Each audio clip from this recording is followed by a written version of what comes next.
Good evening. We're going to call this meeting of the Board of Education to order. If you could all please rise for the Pledge of Allegiance. I pledge allegiance to the flag of the United States of America and to the republic for which it stands, one nation, under God, indivisible, with liberty and justice for all. Thank you very much. We've got a crowded room. I want to thank all the students that have come out. I know there's lots of stuff going on, so appreciate your being here. Can we get a motion to approve the meeting agenda? Mr. Sharp? I wanted to make a motion to amend the meeting agenda, So can we get the motion to approve it first, and then we can do that. Motion to approve, Ms. Stowe, is there a second? I'll second that. All right, Mr. Sharp. Because we have a broad audience that includes lots of students who are here for a particular item, I'm wondering if we might move that item up. This is item 9A, Cardinal Field Project, and I would propose that it be moved before item 8A. I realize discussion before, but in the interest of disposing the item that the public is, so many people in this room are interested in, and then these students can actually go home and go back to studying, I propose that we move that item up in consideration after the monthly report by the superintendent and officers and committees. All right, so we're in a little bit of an odd situation because the new members haven't been sworn in yet, so there's actually 4 voting members at this point until we do the swearing in. I know it's a little odd, but that's what we have to do. So, I understand. So is there a second for that motion? Okay, Ms. Stowe. All right, any discussion?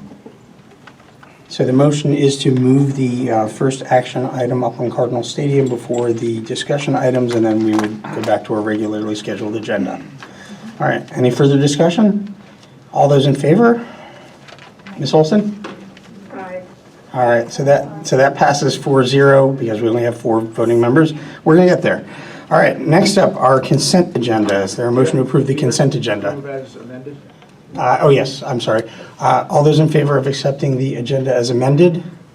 Oh, Megan? Aye.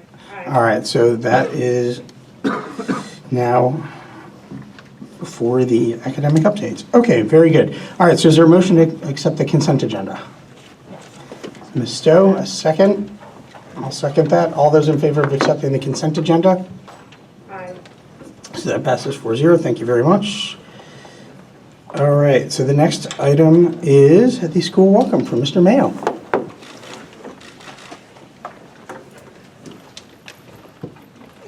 Oh, goodness. Look at that. You'd think I knew how to work one of these by now. Anyway, good evening, Chairman Burstein, Superintendent of Schools, Dr. Tony Jones, members of the Greenwich Board of Education, Cabinet, and members of our community. Welcome to Greenwich High School. I was going to speak about our recent successes in our AP scores, our NGSS results, the number of students who were identified as National Merit Scholars, our recent National Honor Society induction ceremony, or the 15 athletes who signed a Division I letter of intent last week. But I'd rather speak about an event that will take place this Monday and another event that took place last Saturday. We have a service club here at Greenwich High School called Roots and Shoots. This club is involved in many different efforts to serve our community. The one that I would like to focus on, and in which I find truly amazing, is their Thanksgiving food drive. This is not your typical food drive because they would be delivering a full Thanksgiving meal to 150 local families in need. This student-run club works in collaboration with the Department of Social Services to ensure that Thanksgiving may be celebrated by the entire community. The work that goes into this project is unbelievable, and the number of volunteers to make it happen is extraordinary. These students and their advisor are the embodiment of the vision of the graduate, as they exceed many of the capacities that are part of that document. These students are in fact doing the following: pursuing their unique interests, passions, and curiosities, contributing to their community through service and leadership, collaborating with others to produce a unified work and heighten the community's understanding of the many people who are in need, generating innovative, creative ideas and products, advocating for ideas, causes, and actions, communicating effectively for a given purpose, and exploring, defining, and solving complex problems. These students are just a small representation of the amount of service activities that are taking place at our high school each day. I also want to tell you about an event that took place last Saturday. It was called Live Like Luke, named after one of our students in grade 10 who has cancer.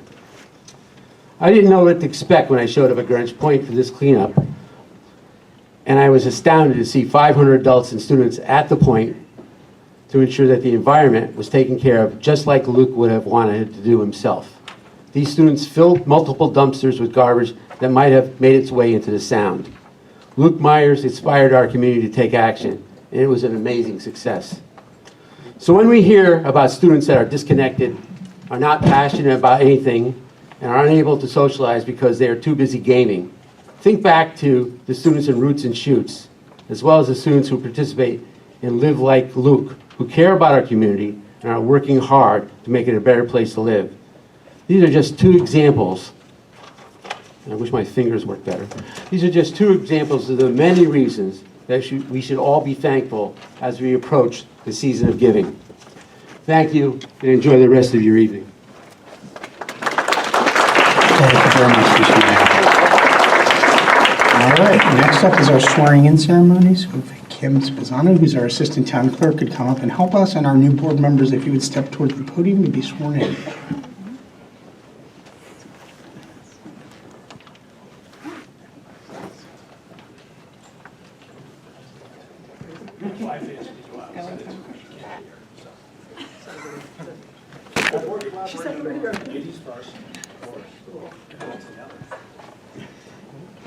Would you please raise your right hand?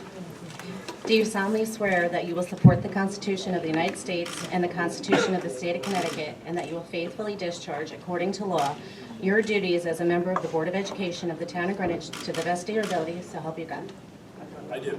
Congratulations. Thank you.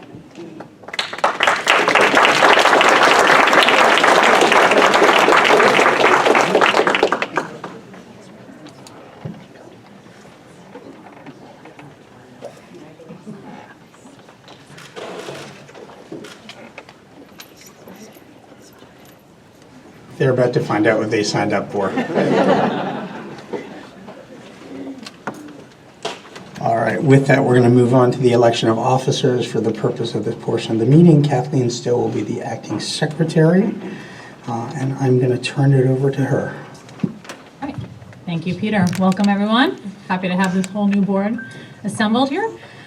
So the floor is open for nominations for chair.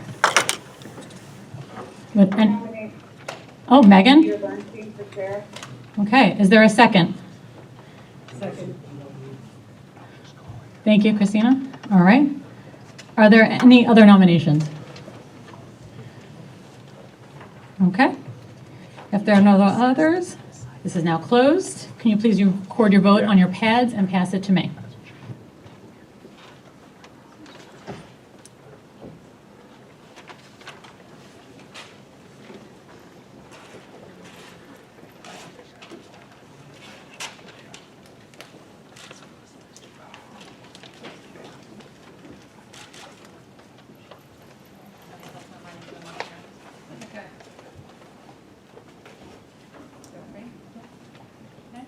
Everyone?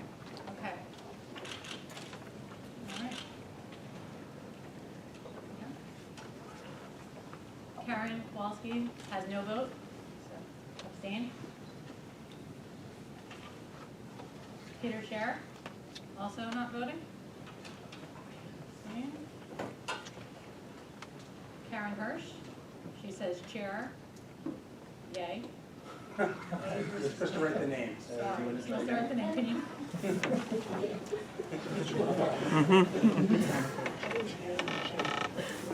Keep going here. Okay. That'll be awkward. Kathleen Stowe voted Peter Bernstein, although it's hard to read my own handwriting. Karen Hirsch, Peter Bernstein. Christina Downey, Peter Bernstein. Joe Kelly, Peter Bernstein. And Peter Bernstein, voter for Peter Bernstein. And Megan Olson, can you tell me who you? Peter Bernstein. Peter Bernstein. Okay. So we have 6-0-0. Congratulations, Peter. Thank you very much. Turning this back to you. Okay, so next up is our election. Thank you. Thank you. Next up is the election of vice chair. I'd like to open the floor for nominations. So I would actually like to nominate Kathleen Stowe. Is there a second? Second. Any other nominations for vice chair? Peter Scher. I nominate Karen Kowalski for vice chair. Is there a second? It doesn't need to be a second on nominations. Historically, we've actually had them, believe it or not. I went back and watched the videotape. Is there a I second? know, I actually read Robert's rules Nominate today. yourself. No. You can't. We operate under Robert's rules. There only needs to be one. Okay, our practice is different. That's fine, she's got a second. Are there any other nominations for vice chair? Hearing none, if you could please mark your pads with the name of the person.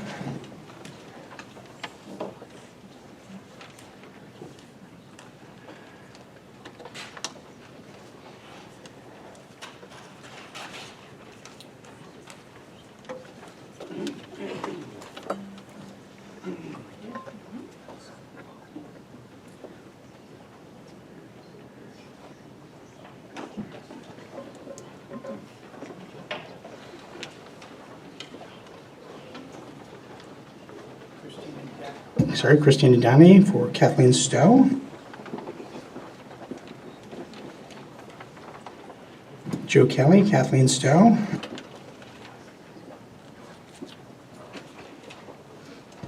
Peter Scher, Karen Kowalski.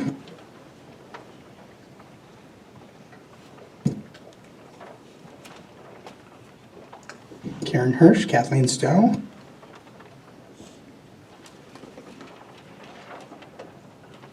Karen Kowalski votes for Karen Kowalski.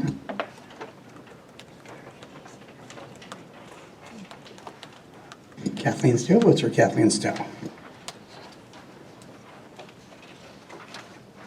Peter Bernstein votes for Kathleen Stowe. And Megan? Kathleen Stowe. That's 6 for Kathleen Stowe, 2 for Karen Kowalski. Congratulations, Kathleen. Thank you very much.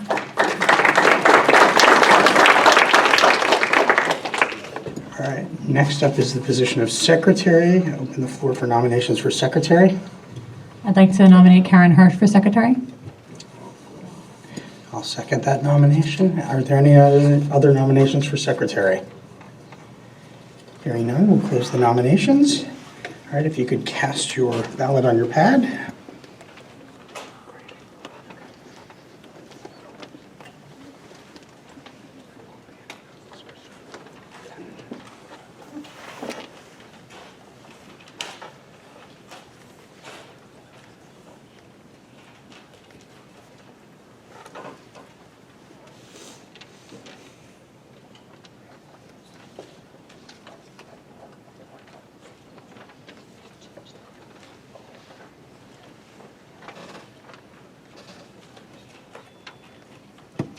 Karen Kowalski abstains. Peter Scher abstains. Karen Hirsch votes for Karen Hirsch. Kathleen Stowe votes for Karen Hirsch. Christina Downey votes for Karen Hirsch.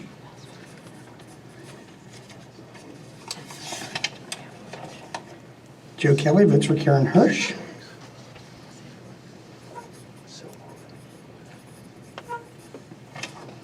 Peter Bernstein votes for Karen Hirsch. And Megan? Karen Hirsch. Thank you. So the vote is 6-0-0. Congratulations, Karen. And the secretary.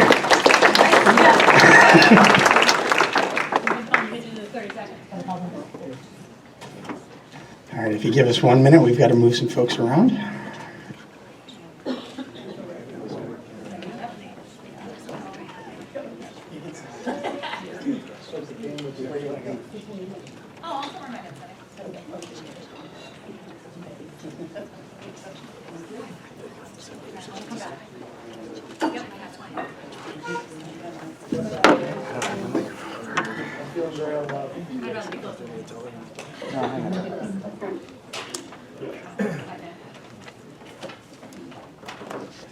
Thank you for your patience. This is always the awkward moment of the shuffle, so. Nope, that's okay. We're good. Okay, so next up is our public hearing. First up, our GHS student government liaisons.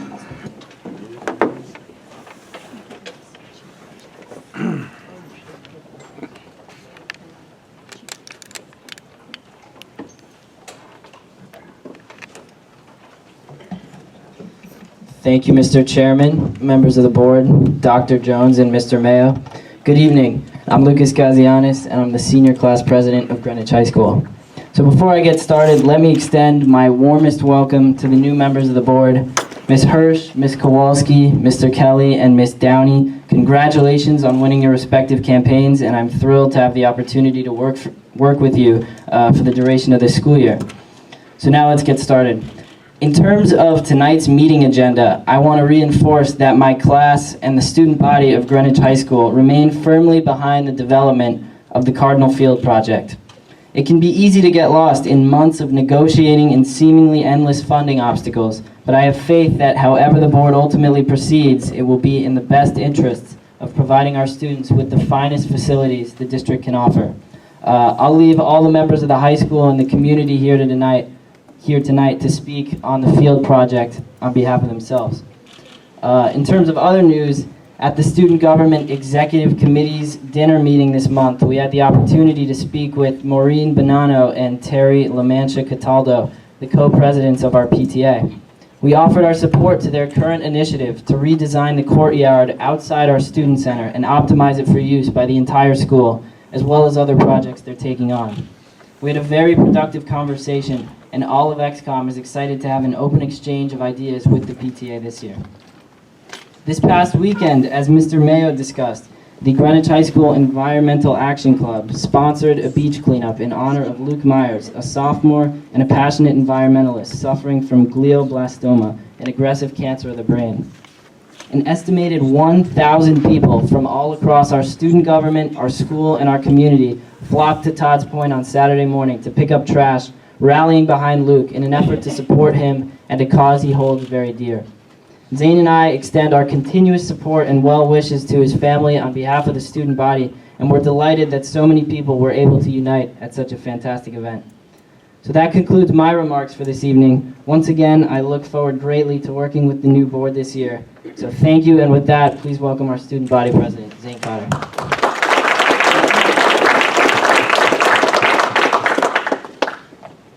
Hello. Hi. It's working, right? Yep. Oh, okay, wonderful. Well, hello, Mr. Chairman, Dr. Jones, members of the board, administrators, parents, cabinet, and renowned citizens of Greenwich, and students, my brothers and sisters, hello. I welcome you with open arms. I am Zane Cotter, the student body president of Greenwich High School. And I would first like to begin by recognizing and grieving the loss of a former GHS student and friend of mine, Matthew Gazelle, who passed on November the 10th. I knew Matthew personally through various extracurricular events during our shared time in the high school, and I enjoyed being able to talk to him about virtually anything in our Spanish class last year. He was a bright character with a constant elated energy. He always chose to help and give more than he was given, and he found solace in being an individual that stood out amongst the masses. I pray that our world might evolve into a place where all people may feel welcome and loved, and I swear to myself that I will actively work to make it so. Ladies and gentlemen, if you could please join me in a moment of silence to honor Matthew's memory.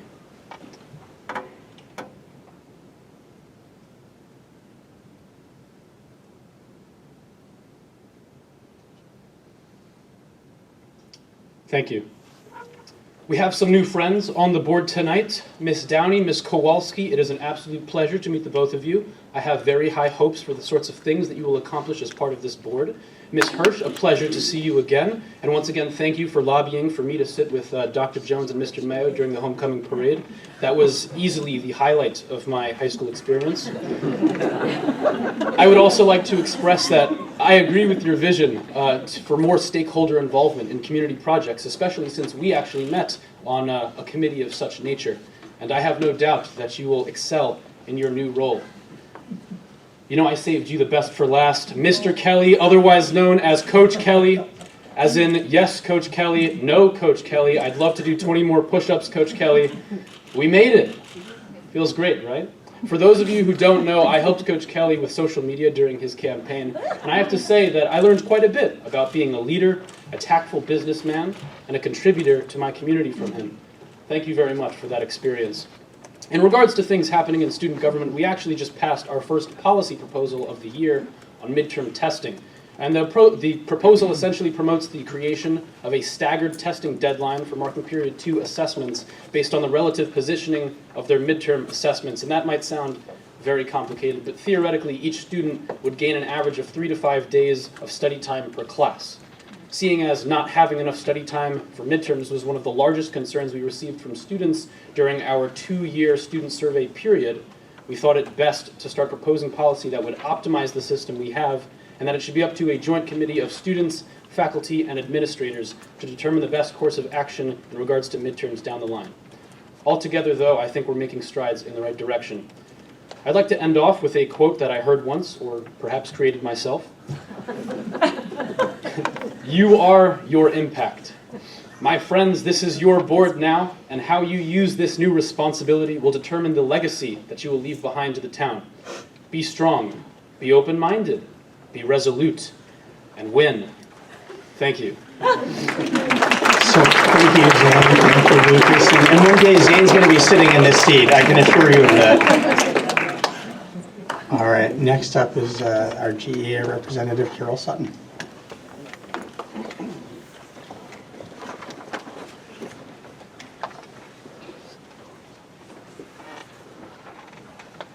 This is the one, right? Okay. Good evening, Principal Mayo, Chairman Bernstein, board members, Superintendent Jones, and cabinet members, and so many members of the community. It's great to see you here participating. My name is Carol Sutton, and I'm honored to represent 900 members of the Greenwich Education Association as their president. On behalf of the association, I welcome the new board members and congratulate wholeheartedly the recently elected officers, Chairman Bernstein, Vice Chair Stowe, and Secretary Hirsch.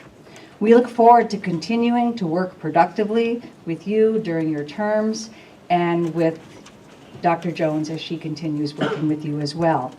We also this evening want to give a GEA shout out to the North Mianus school community for being named one of 362 National Blue Ribbon schools. Those kind of results are not possible without the whole community working together with a shared mission and vision. We're thrilled with North Mianus' accomplishments, and hopefully they represent the district as a whole. So this evening I'll be speaking on a couple agenda items and a non-agenda item. First, as you well know, it's budget season for the Greenwich Public Schools. And for the second year, there are only 2 designated budget meetings, and only one of those includes a public hearing. The board meeting scheduled before you this evening continues this trend, a trend that the association believes does not give stakeholders adequate time to provide input. We're interested to hear the discussion of the proposed board meeting schedule and provide some type of rationale for it during that part of the meeting. I'd also like to get a head start on the December 5th budget meeting because there's not adequate time to share. And so I'm going to speak a little bit on the budget. We do recognize that there's some good news. GEA is pleased that the superintendent's budget proposal includes funding for a new site for Windrose. GEA believes that an alternative program needs to have an alternative site. And for a while, there was discussion about bringing it back to Greenwich High School, and we do not believe that that's the place for the alternative program. So thank you for putting that in there. We're also happy that staffing is flat.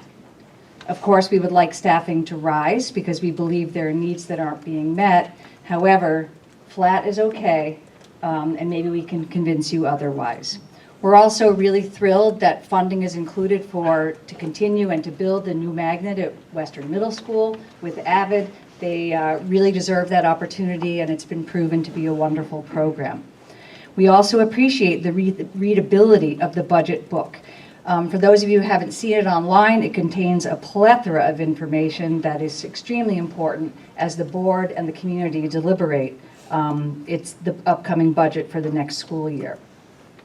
There was some disappointment in the budget proposal, however, and I would like to take the opportunity to highlight a couple of these, and with such a large crowd here, they may not be ones you know about. Last year, there was a significant cut to professional learning for both teachers and administrators.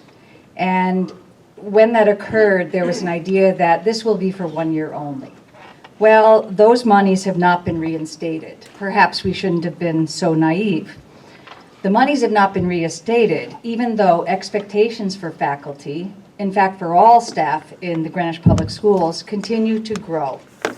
The need for professional development, both time and money, is greater than ever. So to see that the cut is going to be continued was very disappointing. The second thing that was disappointing is that there are no additional social workers in this budget for the elementary school level. This is my broken record.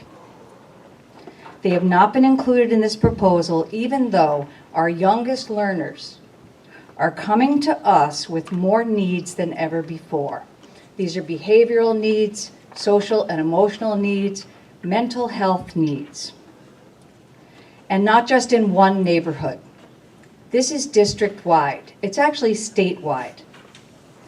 At this age, elementary school, the family is the most important social network for that child. It is the most important determinant of their future success. And additional social workers would be head count very worth adding.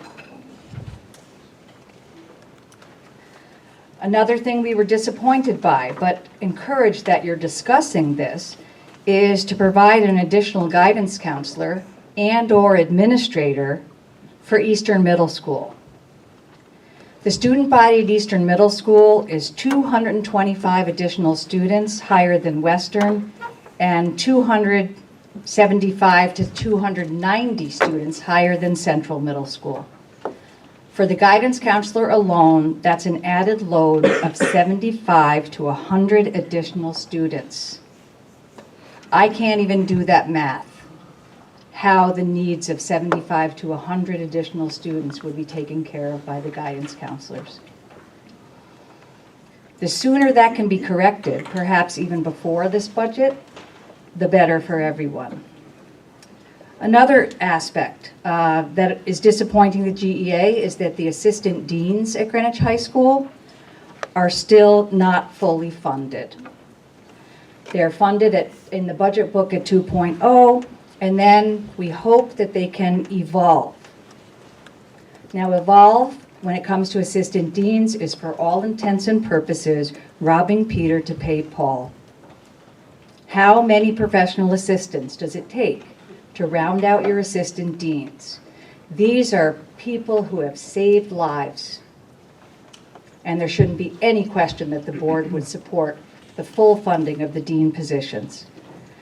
And finally, I just want to say that sadly, the first question from the old board, a member of the old board, on November 7th was to Dr. Jones, how will you get this to 2% from 2.31%? That was the first question. And this is even though Dr. Jones, in her own words, in her executive summary said, and I quote, "There is growing concern from staff that a 2% year-over-year increase is eroding instructional quality." So I'll just leave that right there. Now, some of you board members have heard me and GEA lamenting this 2% many, many times. This is my 7th time. And hopefully other GEA members will have more to say at the second budget meeting coming up in December. So another thing on the agenda today, which you are actually, I think it's an action item, are some calendars. And so on a different note altogether, For 2020-21, GEA supports the superintendent's proposal for a day off on Election Day, a full day off. And we hope you will support her in that. If the state of Connecticut continues to be one of only 11 states that has no early voting, maybe that's a matter for you guys to take up with your representatives. This is a very good idea indeed. Teachers will not have childcare issues because their kids are out of school while they're in professional learning, and everyone can go to the polls for a lesson in civic engagement. Something else that's in the calendar that I want you to just think about and maybe put in the back of your head is has to do with the scheduling of elementary school conferences, which in the two budgets before, the two calendars before you, represent a change to 3 consecutive days in early December rather than 2 one week and 1 the other, which is a little more spread out. There's no consensus among GEA on this change. You know, some people like the old way and some people like having it 3 in a row. What there is, however, consensus on is the efficacy of an early release day on the day of the evening conferences. We took a quick little run around the internet to look at other Fairfield County districts and West Hartford, other schools that we compare ourselves to and that are like us. And what we found is that all the conference days are early release days. They usually have 3. We didn't find any evening conferences.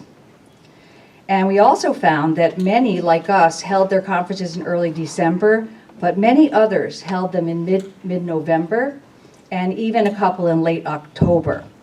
And some of the teachers have really told me that parents don't want to wait till early December to have their conference, and they're asking for a pre-conference conference. So what does that all mean? It seems that like maybe it's time for the administration to ask for input from parents and teachers, and if it's warranted, can create a new paradigm for these elementary school conferences, which are extremely important. And finally, I read with interest the policies under the first read policies for this evening. They were 9311. And I just want to read this out loud. It was under this section of philosophy.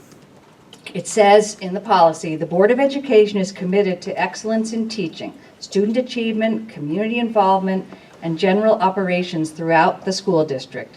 The board believes the optimum way in which this commitment may be achieved is through the cooperative use of the talent and wisdom of all the employees of the district. The board encourages programs of employee involvement, participatory problem solving, and decision-making processes. We believe that that's true. We hope that when you get to this policy in a couple of meetings, you will pass that through so it becomes a board policy. And as we approach Thanksgiving, I would just like to close by saying the teachers in Greenwich are thankful to work in a district that would adopt and will adopt a policy with this philosophy and value. So thank you very much. Happy Thanksgiving. On with the show. Thank you. All right, so next up our community oh, I'm sorry, PTA. Yes, cricket time. Sorry. Good evening, Superintendent Jones, Chairman Bernstein, Headmaster Mayo, members of the board, cabinet, and community. My name is Cricket Diamond, President of PTA Council.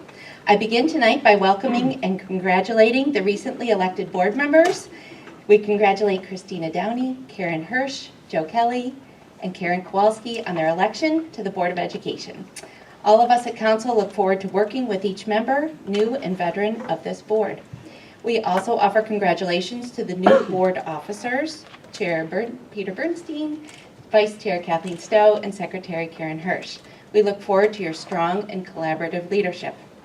While November typically means gearing up for family time, Thanksgiving feasts, and trying to make the most comprehensive shopping list, so I only have to go to Whole Foods once, it also means it's the start of budget season. Now that the superintendent's budget for fiscal year 2021 has been presented, we welcome the opportunity to engage with the board, as well as the BET and RTM, to support essential capital investments in our schools, our children's education, and ultimately the fabric of our community. We support the district and board's efforts to ensure that our schools are safe, healthy, and intellectually stimulating environments for our students and staff. It is imperative to not only fund the required maintenance, but it is also necessary to invest in the future of our schools, both in infrastructure and in educational practice. Council would like to thank Superintendent Jones for bringing the budget presentation to our council meeting.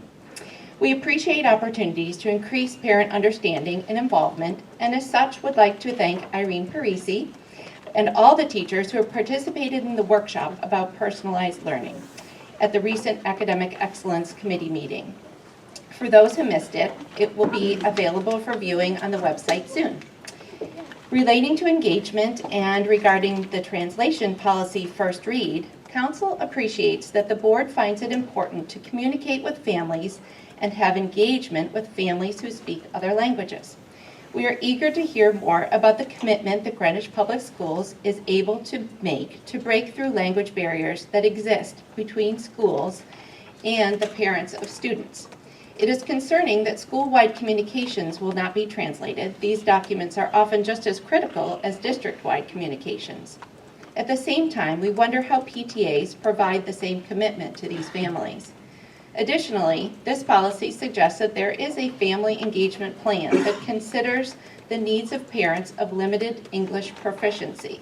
We hope that such a plan will be developed, one that considers family engagement needs, including translation and much more.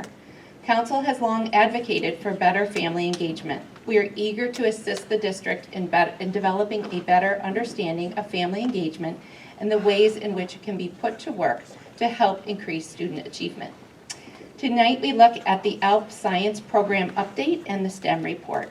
We wholeheartedly endorse the recommendation of the PTA Council ALP Committee, who will be speaking a little bit later, while we await the results of the ALP review.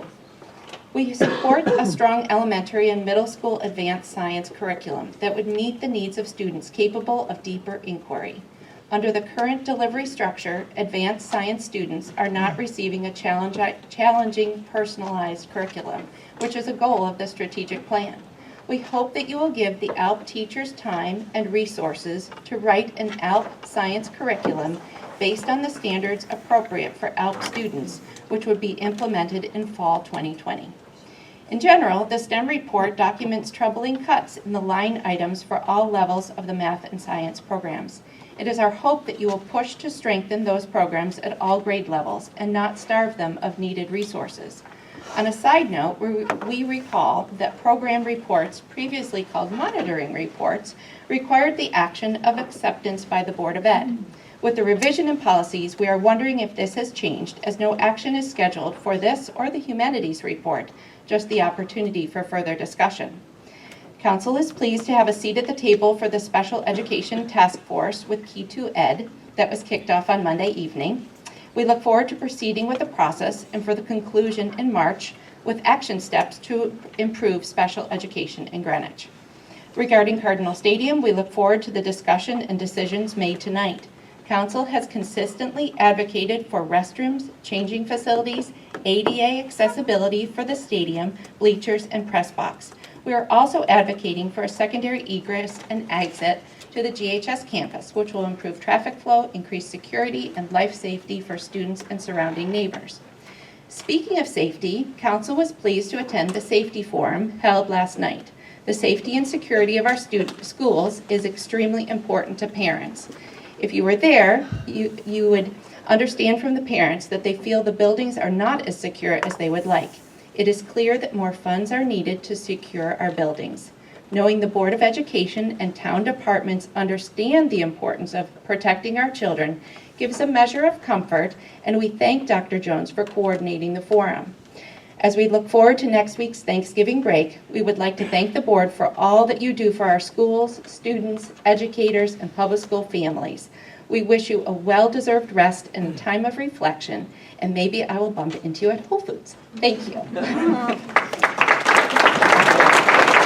Thank you, Cricket, if you're brave enough to go in the parking lot there. All right, so next up are our community comments. Speakers get 3 minutes, and we ask you to please adhere to the 3 minutes. We will be timing you. You'll get a note at 30 seconds, and then we'll stop you at 3 minutes. We ask you to be respectful of everybody's time, but also be respectful. We've got a number of speakers signed up on the stadium and some on reusable trays, and then we'll see if there's anybody else that wants to address the board. So first up would be Maureen Bonanno. And Peter, probably be easiest if people walk down the middle. It's a little tight over here, but. Yep, okay, and after Maureen is Rob Burton, just to get you queued up. Good evening, Chairman Bernstein, Superintendent Dr. Jones, BOE members, cabinet members, community members. A warm welcome and congratulations to our new board members. I'm Maureen Bonanno, GHS PTA co-president. Before I speak about our agenda item, I just want to take the opportunity to give you an update on the GHS PTA. Our year has been off to a great start. We had a very successful membership campaign, which is still underway. We currently have close to 1,200 members, including faculty and parents. We are at 45% participation and still holding out hope for that 100%. And you may have heard about our recent fundraiser at Richards, Paint the Town Red, which was a huge success. Between those two events, we have raised close to $170,000 for our students. Wow.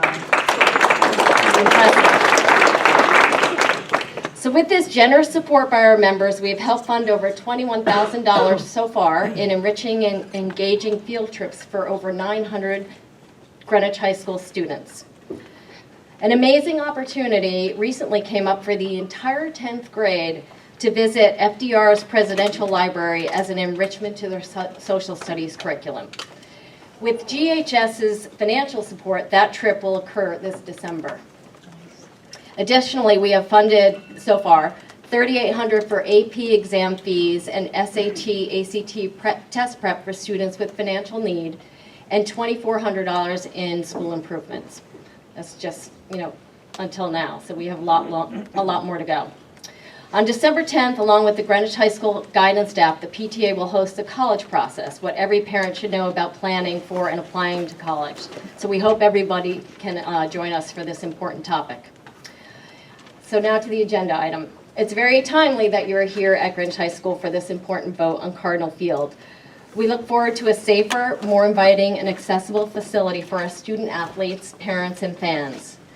We are incredibly proud of our Greenwich High School teachers, administrators, and students and the work that they do, their accomplishments, and the amazing community they have created at Greenwich High School. We believe that every aspect of Greenwich High School should be a source of pride, including our facilities.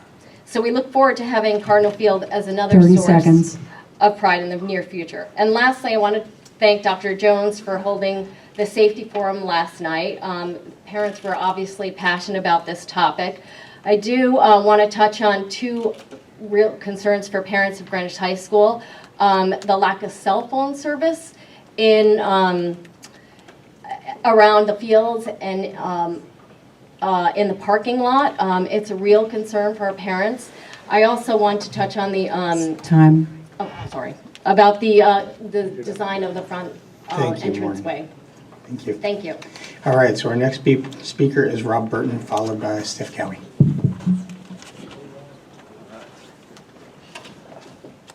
All right, good evening, everyone. For those who don't know me, I'm Rob Burton. I'm a lifelong Greenwich Town resident, 1993 Greenwich High School graduate. Grew up playing football in the same fields that we're talking about tonight. I stand here before you tonight not only as a parent, alumni, youth coach, taxpayer, but also president of the Greenwich Athletic Foundation and over 3,300 members of the community who signed our petition. The GAF was founded in its predecessor organizations over 20 years ago. We've donated to this community multiple times. And over the last 2 years, we have collaborated with the Board of Education, other town departments, to collaborate with projects including a new sound system for Hamel Rink, new bleachers for the Greenwich High School gymnasium, a brand new state-of-the-art scoreboard for Cardinal Field, and most recently provided a substantial gift to shore up the dilapidated bleachers at Cardinal Stadium. To date, we've gifted close to $500,000 to the town of Greenwich to improve our athletic facilities, and we pledged to raise $1 million to facilitate new Cardinal Stadium.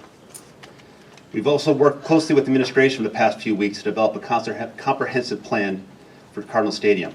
Our revisions to option B take into considerations and concerns that were brought to our attention by members of the community, including adding handicap parking, adding ADA and emergency vehicle accessibility, and adding long overdue restrooms, while at the same time trying to maximize space underneath the bleacher facilities, team locker rooms, bathroom, storage, and educational space. Besides being fiscally prudent, our plan has widespread support in the community, as over 3,300 members have signed our petition to our revised plan. We also have the support of new First Selectman Fred Camillo, countless members of both the BET and RTM, as well as support by our student athletes. Many who are in attention in here tonight. Please stand up and be recognized, folks. We really appreciate your support.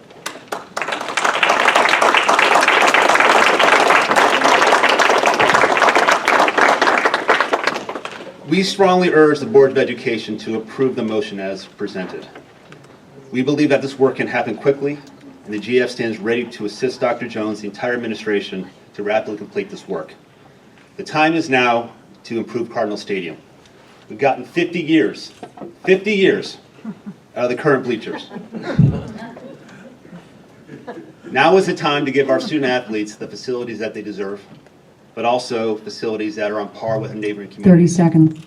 The time is now to fix the AD issues that many members of our community do not have the ability to watch their student athletes perform on the field and attend rite of passage events such as graduation. It'd be a shame for another class of GHS students to graduate with substandard facilities. On behalf of the entire GAF, our student athletes, and over 3,300 members of the community, I urge the Board of Education to approve the motion before you tonight. The GAF stands ready not to support this project monetarily, but is also willing to donate our time and expertise in seeing this project to completion. Thank you very much. Thank you for your consideration.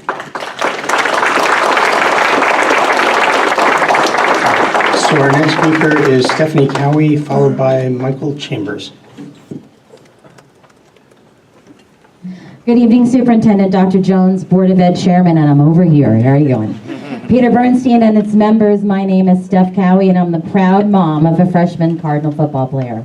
I'd like to share a personal view, so to speak, as to why yes on Cardinal Stadium proposal.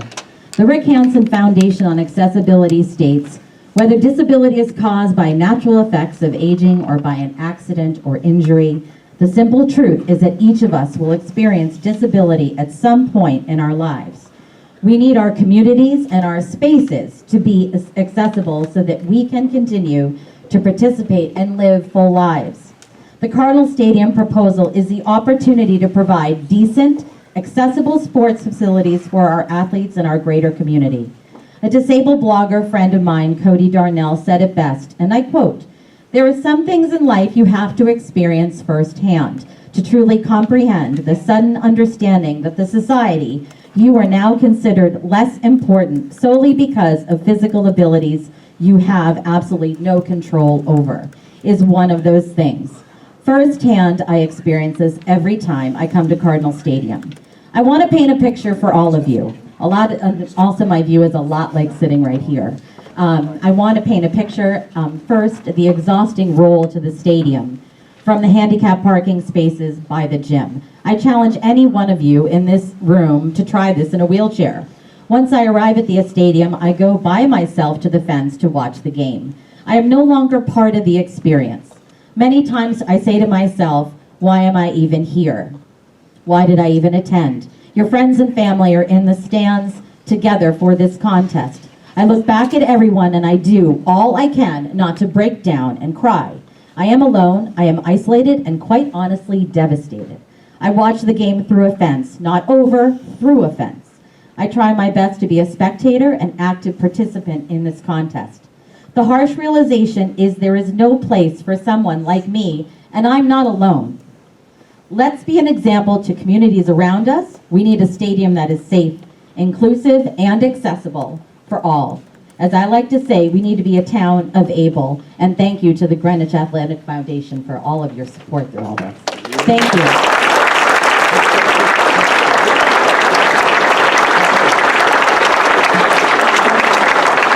Thank you, Steph. All right, our next speaker is Michael Chambers, followed by Alan Gunsberg. Mr. Chambers? Okay, I know, hard to get through.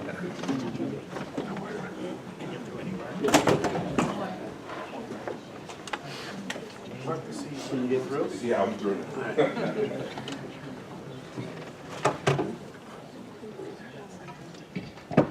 Good evening, folks. Thank you for the opportunity to stand before you and give you these words in favor of the stadium. I've done this many times before, and so I'll try to be brief. I think the room speaks for itself. We've heard time and time again that the athletic families have not come out in support of whatever athletic issues out there. And I think you could look around the room today and you could see that's no longer the case. I don't believe this is a case of being ignored, but it is a case of being neglected. That stadium stands as one of the centerpieces to this town. It supports athletes, it supports youth athletes, it supports graduation, it supports running clubs. And for some reason, we have a stadium that can't take care of the entire town, that can't provide bathroom facilities to anyone, much less someone who has disabilities. The time has come where we have to look at what's fair and equitable, and I've said this before, and the athletic facilities in this town have been ignored, and it's tragic, it's absolutely tragic, that residents of the town now have to step in and take care of infrastructure that the town has the task of taking care of. So that said, I stand here before you and I ask you to do the right thing tonight. Let's do the funding for this stadium. Let's get it right once and for all. Thank you. Thank you very much. All right, so next up is Alan Gunsberg, followed by Laura Costin.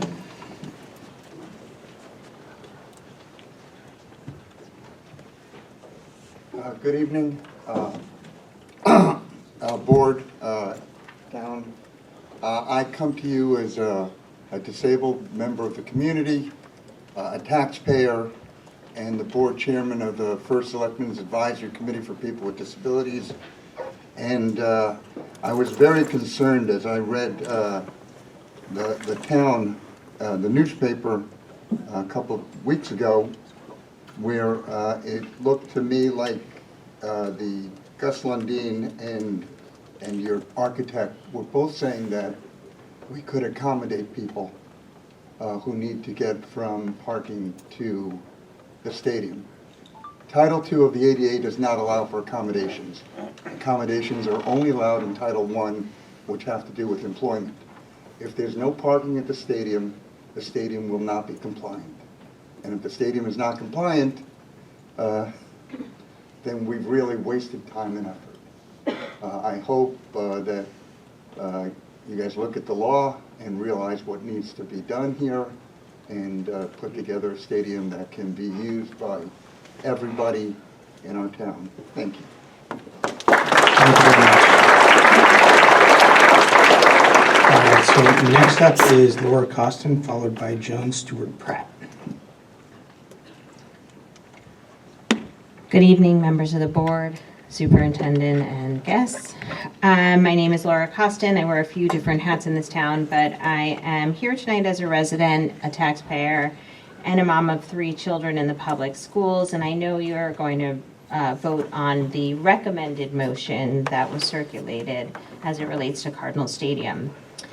The presentation given by KG&D at last month's meeting was concerning to me because while the stadium has many features that make it itself accessible, its location is not accessible, and golf carts are not an acceptable solution to accessibility. So I'm encouraged by this motion. I fully support it, and I hope that as this committee that's being formed with this motion, I hope that you will include somebody from the town's disability, hopefully the town's disability coordinator, or someone from the First Selectmen's Committee on People with Disabilities. The ADA is the law. It's not a guideline or a suggestion. Features like accessible parking and bathrooms should have been included all along in every draft over the past 4 years. So I implore you now to please get it right and to please move quickly. Thank you. Thank you. The next speaker is Joan Stewart Pratt, followed by Genevieve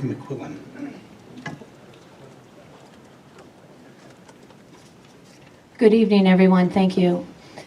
My name is Joan Stewart Pratt. 52 years ago, I moved into my home across the street, right behind the bleachers at the football field. Essentially, my backyard is the other side of the post road. 42 years ago, I was the quarterback for the girls' Powder Puff football team here at Greenwich High. 41 years ago, my mother sat proudly in the bleachers to watch me graduate. I remember it was a beautiful sunny day, like it was yesterday. I still envision all the beautiful red and white balloons. I still live in the same house since graduating college, and my husband, who was born in Greenwich, and I decided we would remain there. It is such a wonderful location. I believe nobody is closer to this football field than I am, not only physically, but also emotionally. So many fond memories. Greenwich High School Stadium should be a highlight of this town, just as our beautiful beaches, parks, and other amenities are, so that all of our residents and visitors can enjoy. I am here tonight to say that my husband and I fully support the Greenwich Athletic, sorry, did I lose the mic? No, you're good. You're just a little loud, that's all. I'm sorry. You're a little close. I've been told that before. I am here tonight to say that we fully support the Greenwich Athletic Foundation Plan F, and I encourage the Board of Ed to do the same. However, there's just one item I just want for the record, is that we do not support, and a lot of my neighbors do not support, talk that has been going around that someone is going to install another traffic light somewhere between Overlook Drive and Hillside. And for the record, myself and my husband and a number of our neighbors do not approve of another traffic light being installed. And for people who don't know, who haven't been here as long as we have, or as long as I have, there used to be a third light. When you come off Indian Field Road, it used to be 3 traffic lights before you make a left onto Overlook. Now it's only 2. I don't remember when that light was removed, but it was removed because of the heavy traffic. This was over 20, 30 years ago. The traffic now is even more. So I would please encourage whoever the powers that be are that make these plans to do the right thing about traffic or divert roads through Hillside. Thank you.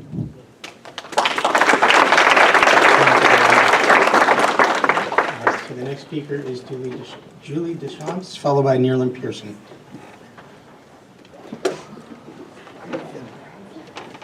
I'm sorry. Genevieve McQuillan, sorry. She signed on the other sheet.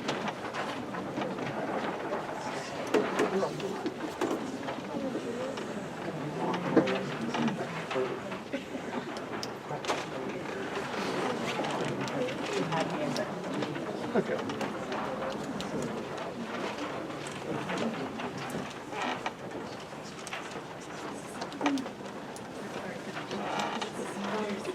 Hi everyone. On behalf of the Environmental Action Club, I would like to thank the Board of Education for giving us the opportunity to speak today. My name is Genevieve McQuillan. Our club works to protect and conserve the environment in our community and beyond. Our goal is to educate and empower students to become active in the issues they're passionate about. We have hosted successful beach cleanups, led composting programs at Greenwich High School, raised money for Earth Week, and have spread awareness to faculty and students about their environmental impact.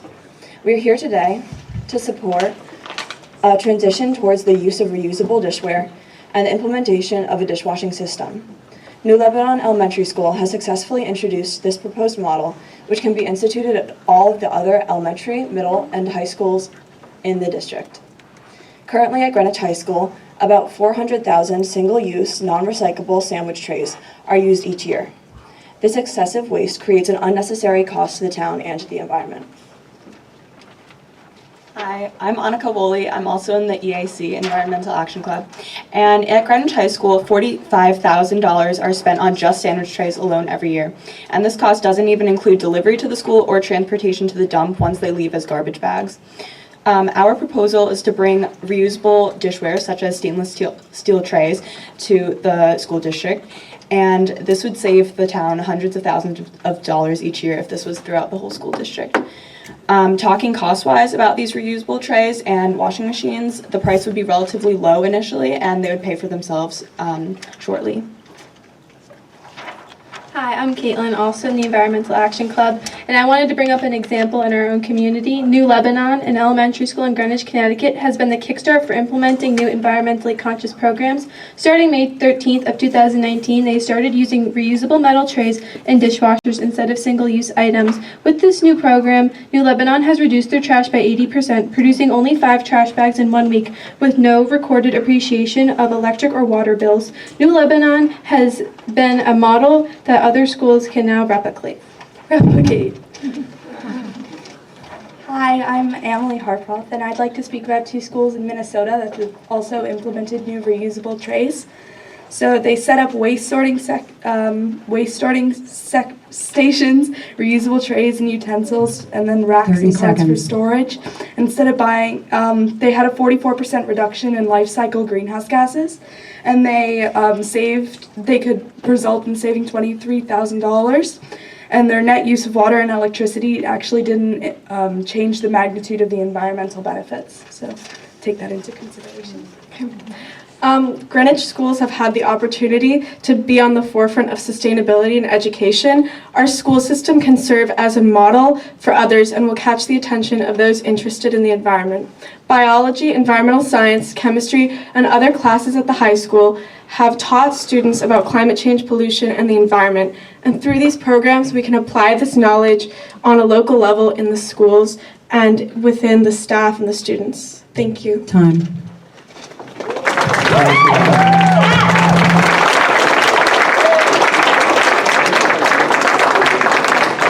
It's great to get those students. All right, next up, Julie Deschamps, followed by Neerlin Pearson.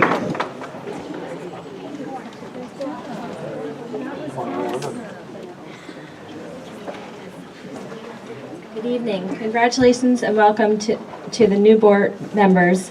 And thank you to the board and Dr. Jones for your consideration of the reusable serviceware proposal.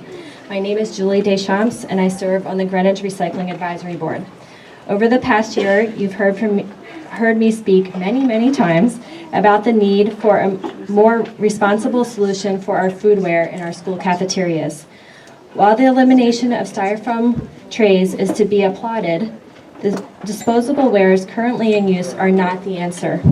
Over 1 million single-use products, molded fiber trays, paper boats, plastic utensils, portion cups, and straws were purchased last year to the tune of almost $62,000. The majority of these items were tossed in the trash to be incinerated at a cost to taxpayers and the detriment of our air and soil quality. Trash disposal is not free. It is estimated that disposables generated in our cafeterias fill about 19 tractor trailers at a cost of over $39,000 each year. In addition, there's an educational disconnect. The overabundance of single-use products and the waste they produce is inconsistent with classroom lessons on civic responsibility, sustainable living, and environmental stewardship. As one town leader wrote to you, any disposable tray demonstrates that wastefulness is okay. We owe it to our children to practice what we preach and make responsible choices for our future. There is a better way. Reusables. Durable products like stainless steel trays and utensils are designed for thousands of uses, not just one. They don't contribute to our waste stream, so there are savings from disposal and purchasing, over $100,000 a year. The use of durable wares also model the values espoused in the classroom. Since the last business meeting, the Food Service Committee has worked diligently on a new proposal featuring a central kitchen model for cleaning and sanitizing these wares. This is in place of the original plan to install individual dishwashers at each school, an expensive and challenging proposition. I hope you have all received the report outlining the details and budget of the new plan, or will shortly. Like our student speakers, I urge you to end our throwaway cafeteria culture and make the most responsible decision for our budget, environment, and children's education by supporting this proposed plan and by approving the line item for a reusable ware system. Thank you. Thank you, Julie. All right, next up is Neerlin Pearson, followed by Allison Walsh.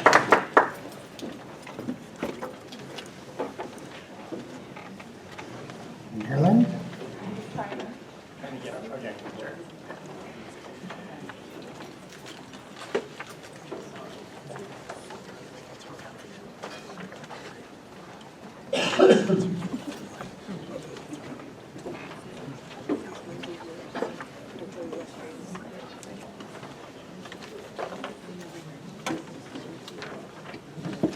Good evening, Superintendent Jones, Chairman Bernstein, members of the board. Congratulations to the new board members and administrators. My name is Nerlyn Pearson, and I am co-chair of the PTA Health and Wellness Committee.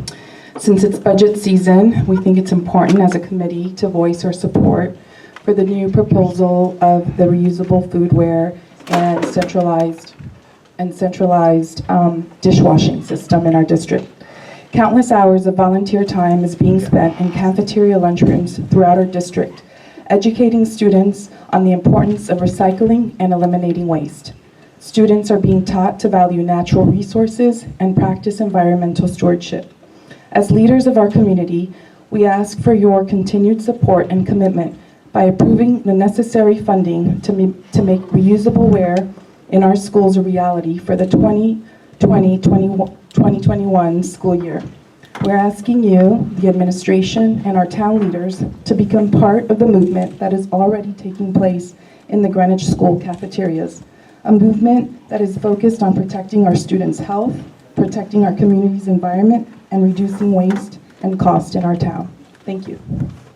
Thank you very much. All right, so the next speaker is Allison Walsh, followed by Grace Turner. Good evening, Chairman and members of the board. I'm Allison Walsh, and I am a co-chair of the Green Schools Committee of the PTAC, and I'm here to also ask for your support for this budget item to include dishwashers in certain of our schools and to reduce the single-use paper or plastic waste that we're generating every day, and the costs as well. In the long term, there's not really a good reason to continue using single-use items of any kind from an environmental perspective and an educational perspective. We all, I will speak for all of us, as adults, grew up in a disposable culture. We didn't create it, but we perpetuated it. I think anybody who went to college in the United States, you know, if you think about all the red Solo cups, sitting somewhere in a landfill, you know, before recycling, we have to think about all of that stuff. You know, it's contaminating our water, it's contaminating our air, and we need to move away from it. And if we want our kids to be lifelong learners, as we do, we have to also be willing to learn and move ahead and make progress. And you know, I think it's not just penny wise, but and pound foolish to continue using single-use products. It's just not wise at all, economically, or from an educational perspective, or from an environmental perspective. So I urge you to support this great initiative. Thank you. All right, next up is Grace Turner. Grace is the last speaker signed up. If there are other people that want to address the board on agenda or non-agenda items, I'd ask you to stand to the side and we'll take you. Okay, Grace is going to pass. So if there's somebody that would like to address the board on agenda or non-agenda item, we'll take the podium. Yeah, please. Thank you. Hello. If you could state your name when you, we have additional speakers signed up. Did you already sign up or no? Okay, Aaron, if you want to bring those forward. Sure. Good evening, Chairman Bernstein, Superintendent Dr. Jones, BOE members, cabinet members, and community members. A warm welcome and congratulations to our new board members. I am Terry Lamantia, a GHS PTA co-president, and I just have a short comment this evening. An additional safety concern has been raised by our parents regarding the lack of cell phone service and Wi-Fi coverage in the parking lots and fields. There have been many suggestions from parents to place a cell tower somewhere in the new stadium, getting Wi-Fi boosters or putting a system in similar to blue light phones on college campuses. We hope that you can consider that as we move forward with Cardinal Stadium. Thank you. Thank you very much. All right, we did have a couple of people sign up. I know one of them is a student. Sophia Large, if you want to come down first.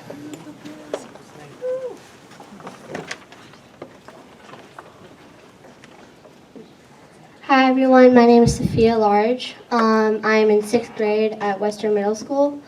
And by the time I go to Greenwich High School, I would really appreciate it if there would be new stadiums, a new stadium for me and all of the students.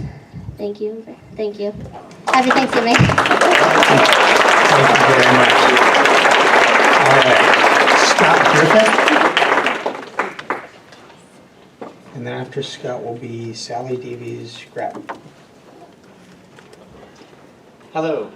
On behalf of the PTA committee working on issues relating to the ALP and advanced studies, I thank you for giving us the time the chance to express some of our hopes and also some of our concerns about the opportunities for elementary science program for advanced learners within the district. We've read the ALP science program update and the NGSS update, and we look forward to learning more about these this evening. Many teachers have said that the new generation science standards are a significant improvement on the previous standards. However, their implementation has also caused a problem in that the format of the elementary ALP science program has shifted from a 3-day hybrid pull-out model to a push-in model for most of the schools in the 2018 to 2019 school year. We eagerly await the final recommendations from the external review of the ALP program in March or April of 2020, as this should greatly inform the way that the ALP science program should be structured for the following year. Speaking with many parents of advanced learners, there's a lot of concern that the push-in ALP model has now continued into the second year. Previously, many advanced science learners got about 90 minutes of advanced science instructions per week. However, many of these students are getting much less time now under the current model. Some are only currently getting one 30-minute class a week, as the ALP specialist is often spread between 3 different classrooms.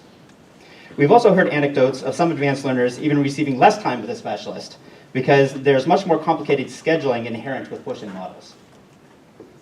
Last year's budgetary pressures have also hampered the ability for the ALP science specialist to collaborate with the general ed classroom teachers to effectively deliver the NGSS content.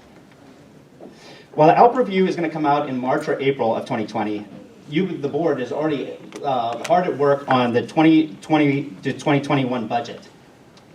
We'd urge the board to consider funding to make ALP elementary science program akin to that of the math program, a full 5-day-a-week pull-out program for next year. The format would have numerous benefits, 3 of which are as follows. First, it would eliminate the difficulties of coordination between the ALP specialist and the general classroom teachers. Secondly, it would also provide a faster response to changes in the curriculums that are inevitable in fast-changing fields. It's interesting to note, for example, how easily the math program, math ALP program, being a 5-day-a-week full pull-out program, was able to handle the transition to the Common Core. Thirdly, and most importantly, a full 5-day-a-week pull-out program would allow advanced learners to dig much more deeply and with greater breadth into a subject that will be important for many of their futures. Thank you. Thank you. All right, the last speaker here is Sally Davies. Sally? No. Is there anybody else that wishes to address the board on an agenda or non-agenda item? All right, hearing none, we're going to close the public. Nope. Yeah, please.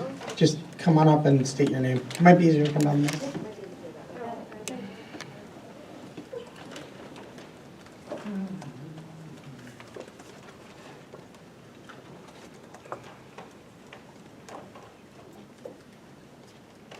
Hi, my name is Helen Philmeth. I'm a senior here, and I want to say I support the actions for more sustainable use and creative solutions in the high school. I haven't seen a lot of change happen, and there are students sitting in the back doing their homework, waiting patiently for change and constantly making suggestions.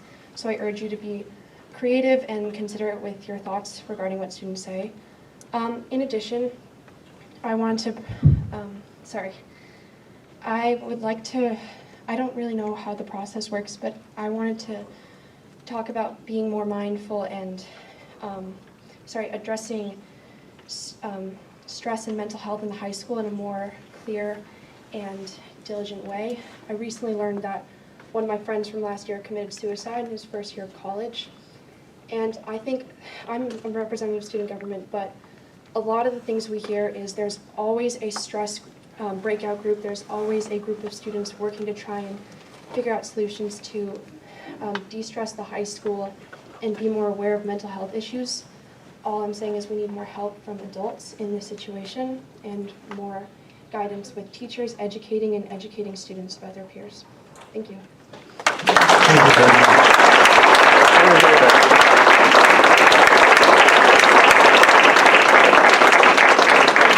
With that, we're going to close our community comments and move on to our superintendent report.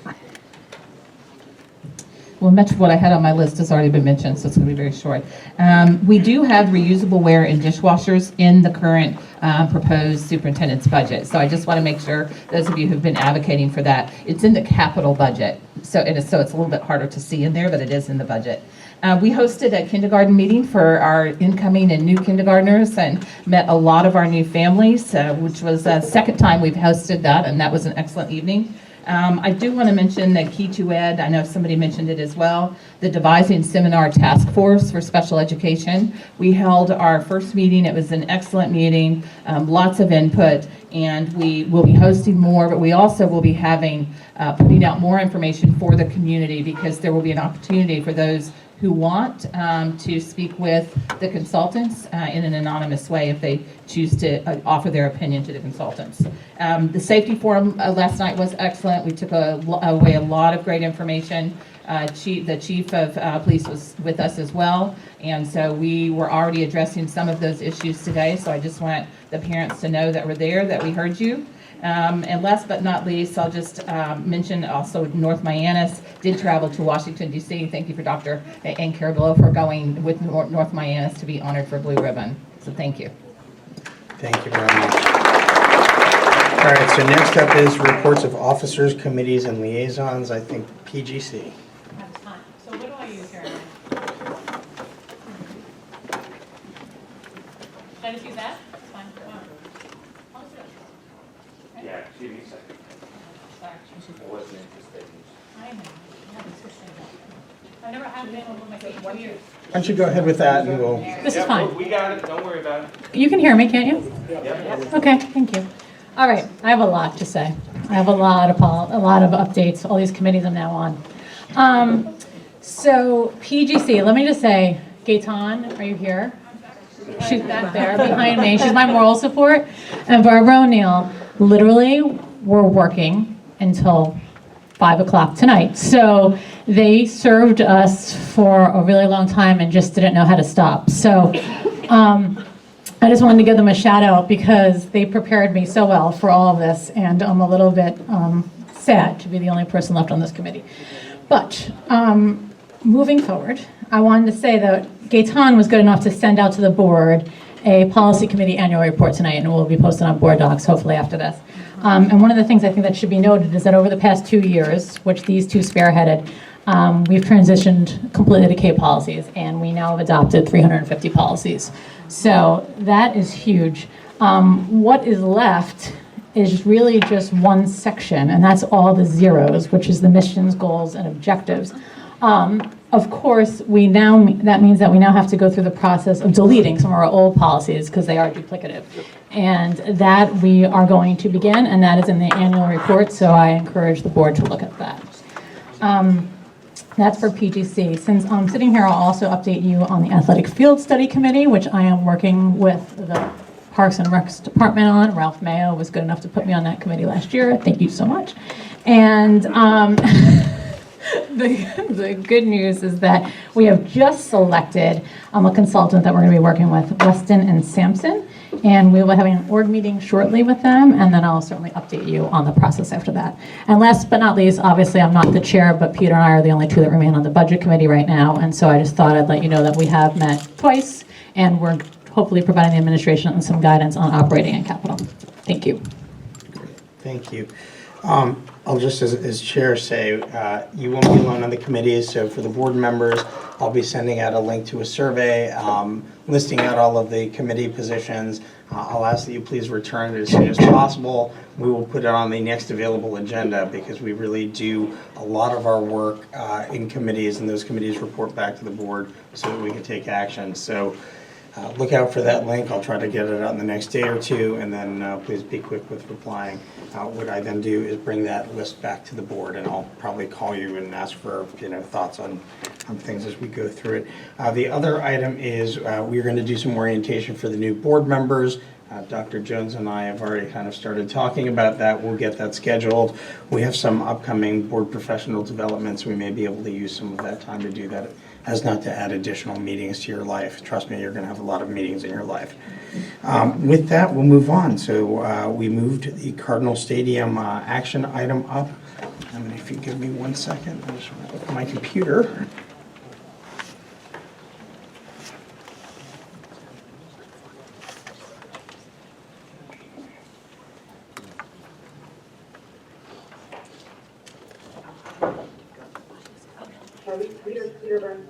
Yes. Are we finished with did we finish sharing about committee reports? And unless you've got one, go ahead.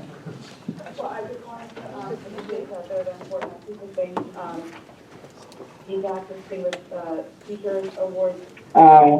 Deadline for nominations is March 12th, and May 5th will be the Distinguished Teachers Awards ceremony. So mark your calendar for those two things. And I also just had a question. I wanted to ask Dr. Jones, because she brought up the key to ed.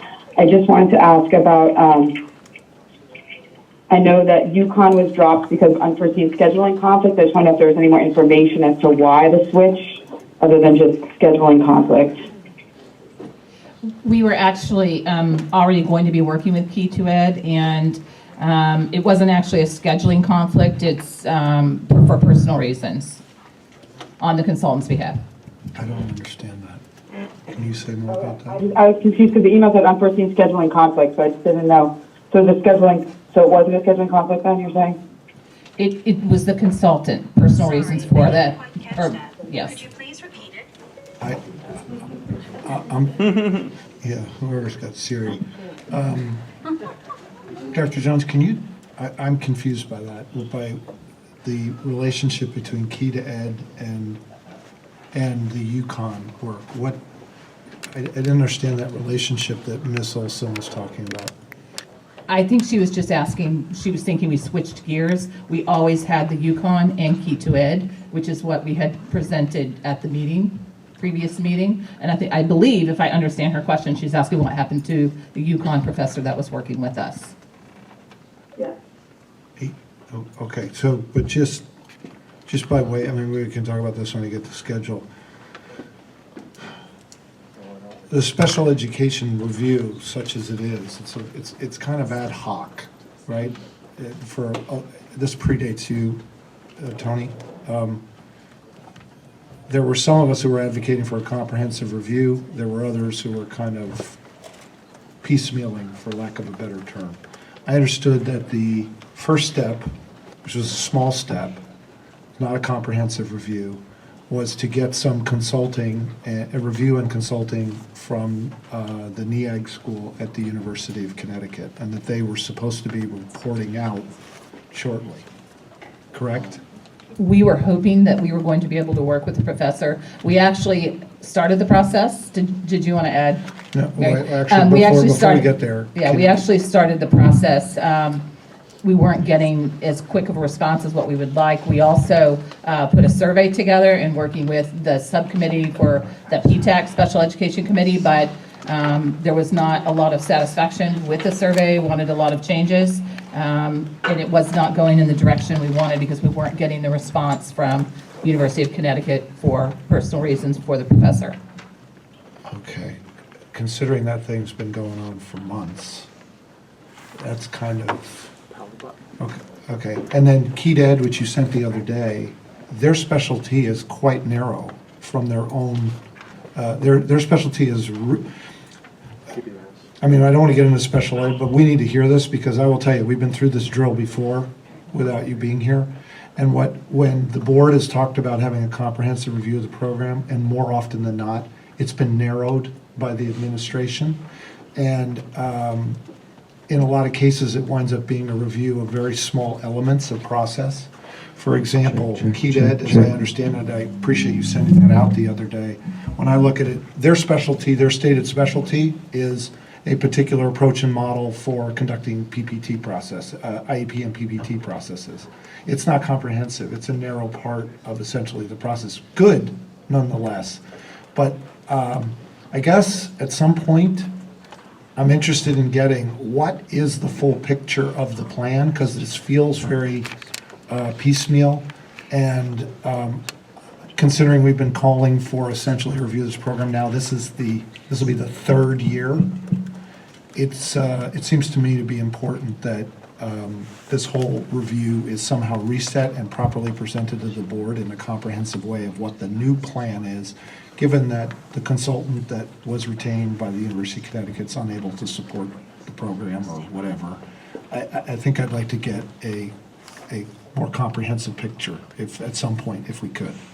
I can certainly go back through it. I think what we sent out to the community was actually very comprehensive in literally the dates, what was going to happen, what's happening this year. I think very much the input that we get from the community is going to be very helpful for us to understand where are the challenges and what are the celebrations and what are the challenges, so that when you go into a study, if you just have an open book, are they looking at the financial aspect? Are they looking at the programmatic aspects? We're going to learn a lot from the Key to Ed process, and especially when they're talking to members of our community, our special education parents, and also parents that may have gone through the process but not have children in special education. With all due respect, I think that's a great idea. Better engagement with special education parents is a fantastic idea. Those of us as board members, those of you who've not been here before, but anyone, Barbara O'Neill and other, we've all been stopped more times than we can count in the supermarket by a special education person, parent telling a horrible story. It's been going on for so long, over a number of years, long before you arrived. Comprehensiveness is good. It's really overdue. So speed is important. Okay. All right, thank you. We're going to move on to, and Peter, I've noted for agenda planning, I think we should put some time on for that. We're going to move on to Cardinal Stadium. So I'm going to read a motion. I've modified it a little bit from what was on the cover sheet. I'll explain why once I've made the motion. This is an action item. We make a motion, we put it on the table, then we have our discussion. All right, so I move that the Board of Education direct the superintendent to establish a feasibility and design study committee to recommend a final design for a vote by the Board of Education. Such design shall include ADA accessible spaces, including home bleachers, visitor bleachers, and press box with elevator. In addition, the design should utilize the under the bleacher spaces to include 2 team rooms, accessible male and female public toilet rooms, storage, concession space, and 1 referee room. Such design shall account for ADA and emergency vehicle access and parking in and out of the Cardinal Stadium area. Finally, such design shall also include new lights on existing poles and all site and utilities work necessary. The Feasibility and Design Study Committee will be run by the Chief Operating Officer of the district and include the following representatives: a member of the Board of Education, the District Facility Director, the District Athletic Director, the GHS Headmaster, a representative of the BET, a representative of the RTM, a representative of the Parks and Recreation Department, a representative of the Planning and Zoning Department, a representative of the Public Works Department, a representative of the Greenwich Athletic Foundation, the Greenwich ADA Coordinator, or in the alternative, a member of the First Selectmen's Advisory Committee for People with Disabilities, and other designees as determined and appointed by the superintendent. Is there a second for that motion? Ms. Stowe. Mr. Scher. All right, so I'll kick off the discussion. Basically, we've had multiple designs. The latest work that we saw at our last meeting was about using the space under the bleachers. That design is not complete. It's a 60% design. Since then, additional work has been done by members of the community, including GAF, for potentially using space also under the visitor bleachers. That design is not presently before us. We really don't have a complete design before us. There was a committee in existence. Mr. Scher, I took your suggestion about formalizing such committee. I looked to the charter for how building committees usually are structured, obviously added in the athletic components like the athletic director and the Parks and Rec department. given the space and how it would be used, with the thought that this committee needs to finish the work. We saw a 60% design. We understand there's potential for using space under the visitor bleachers. This is a directive to the superintendent to have that committee go finalize a design, potentially using space under both sides, coming back to this board for a vote on the final design. But the elements are as were in Plan F and potentially in what people have called, in the community have called Plan F+, about using space under both of the bleachers. I think this accomplishes our goal. I will say I've got some concerns about the timing because obviously I think it'll be universal. We would like this sooner than later. So I'll defer to others for now, but I am going to ask that question about how long it would take to get this committee work done, the design complete, because we will need pricing information when we submit the budget to the first selectman. Mr. Chair. I think this is great, obviously. I was a little disappointed. I thought tonight we'd actually be voting to go, but we're not going to be, but this is probably a better plan. So I support it. I have 3 quick questions. One is, I'm going to trump your question, Peter, but I'm glad you asked it, is the timing. I'm really concerned that this could burn up. Look, I'll gladly burn up a couple extra months to get it right. I am concerned, though, in the world that I come from, Dr. Jones, stuff like this is done in days or weeks. I have adjusted, every time I come in this room, I have adjusted my frame of mind, that there's no such things as days, there's rarely things as weeks, it's mostly months and years. But I'm wondering if I could bring the administration to the world that most of us live in, which is days and weeks. So my question really is, how quickly could this committee complete its, or do you anticipate this committee could complete its work and a proposal could be before the board for a vote and sending on to the other approving bodies so we can get the project started? We do have KG&D here tonight. I might ask him to actually answer that question. Okay, sure. Probably get a better answer. Russ, if you want to come on down. Russ, you thought you were having Thanksgiving and Christmas, now you're not. New Year's in Greenwich is lovely. You can grow the beard back, think about that. I'll get you on my... And I don't know what final means. My question was more on the point of when could we get to a step in the process where we could vote on a proposal and a budget. I imagine there's lots of design stuff that has to happen, that could happen afterwards. Christine, are you adding to that point before Russ speaks? Go ahead. Yeah, because the time, I agree with you on the timing issue, because I don't know if it's feasible to set deadlines because of the budgeting process. So I'd like to hear when the real how. world creeps into our. Well, I think we're up to the 8th option, so there's pretty much nothing we haven't explored. So I think it's a matter of how soon can the committee make a decision on how they want to achieve it, and how much money do you want to spend? Because the original options that were presented had all the features you're talking about and more, and the issue was they weren't funded by BET, not that they weren't proposed. So I think the building under the visitors' bleachers has some possibilities, but there are some other options too. And handicap parking is an absolute must. It was included in all the original plans. It just wasn't funded in the BET phased plan. So we're happy to look at it. We'll be really quick. We've got all the information. There's nothing we haven't looked at. The real question is, how soon can your committee make a decision and a commitment? So I guess, thanks, Russ. I feel like I'm having chicken or egg. So is that a month? Is it 6 weeks? Is it? You'd have to ask the committee, but we can come to you with all sorts of sketch options. We have all the baseline information for budgets. I would think this is something that could be done. I live in your world where things are done in days and weeks. So we're happy to do this, before the new year in a 2 or 3 meeting cycle. And I think that's how you should do it. What we would call a charrette. Do it quickly. just to baseline, basically, the first selectman, we've got to get our budget to the first selectman, but it goes before the BET. I want to say I'm going to look at Leslie Moriarty. Do you remember the date of the budget hearing for the Board of Ed? For the fiscal 21 Yes, budget, for the fiscal. it's January 31. Right, so we have a limited window. Obviously, the pressure is on to get this group constructed, working, and back to us. Okay, we talked about this in the budget committee the other day. Here's the snag with that, Peter, just on timing. I think, I don't know, somebody's got to decide this.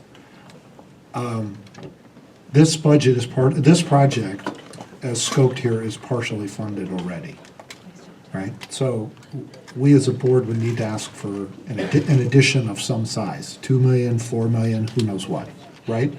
So the point that I was trying to make is, I would hope we would go and ask for this as an interim, because if we put it in our budget, money would not become necessarily available on, depending on how much money is needed and when.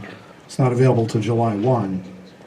This is a project that has to begin as soon as possible. So I guess I'm leaving open the possibility, don't ask for money you can't consume, but at the same time, I would think we would ask for all of this and let the BET tell us, no, I want you to put it in your 2021 proposal, or I want you to deal.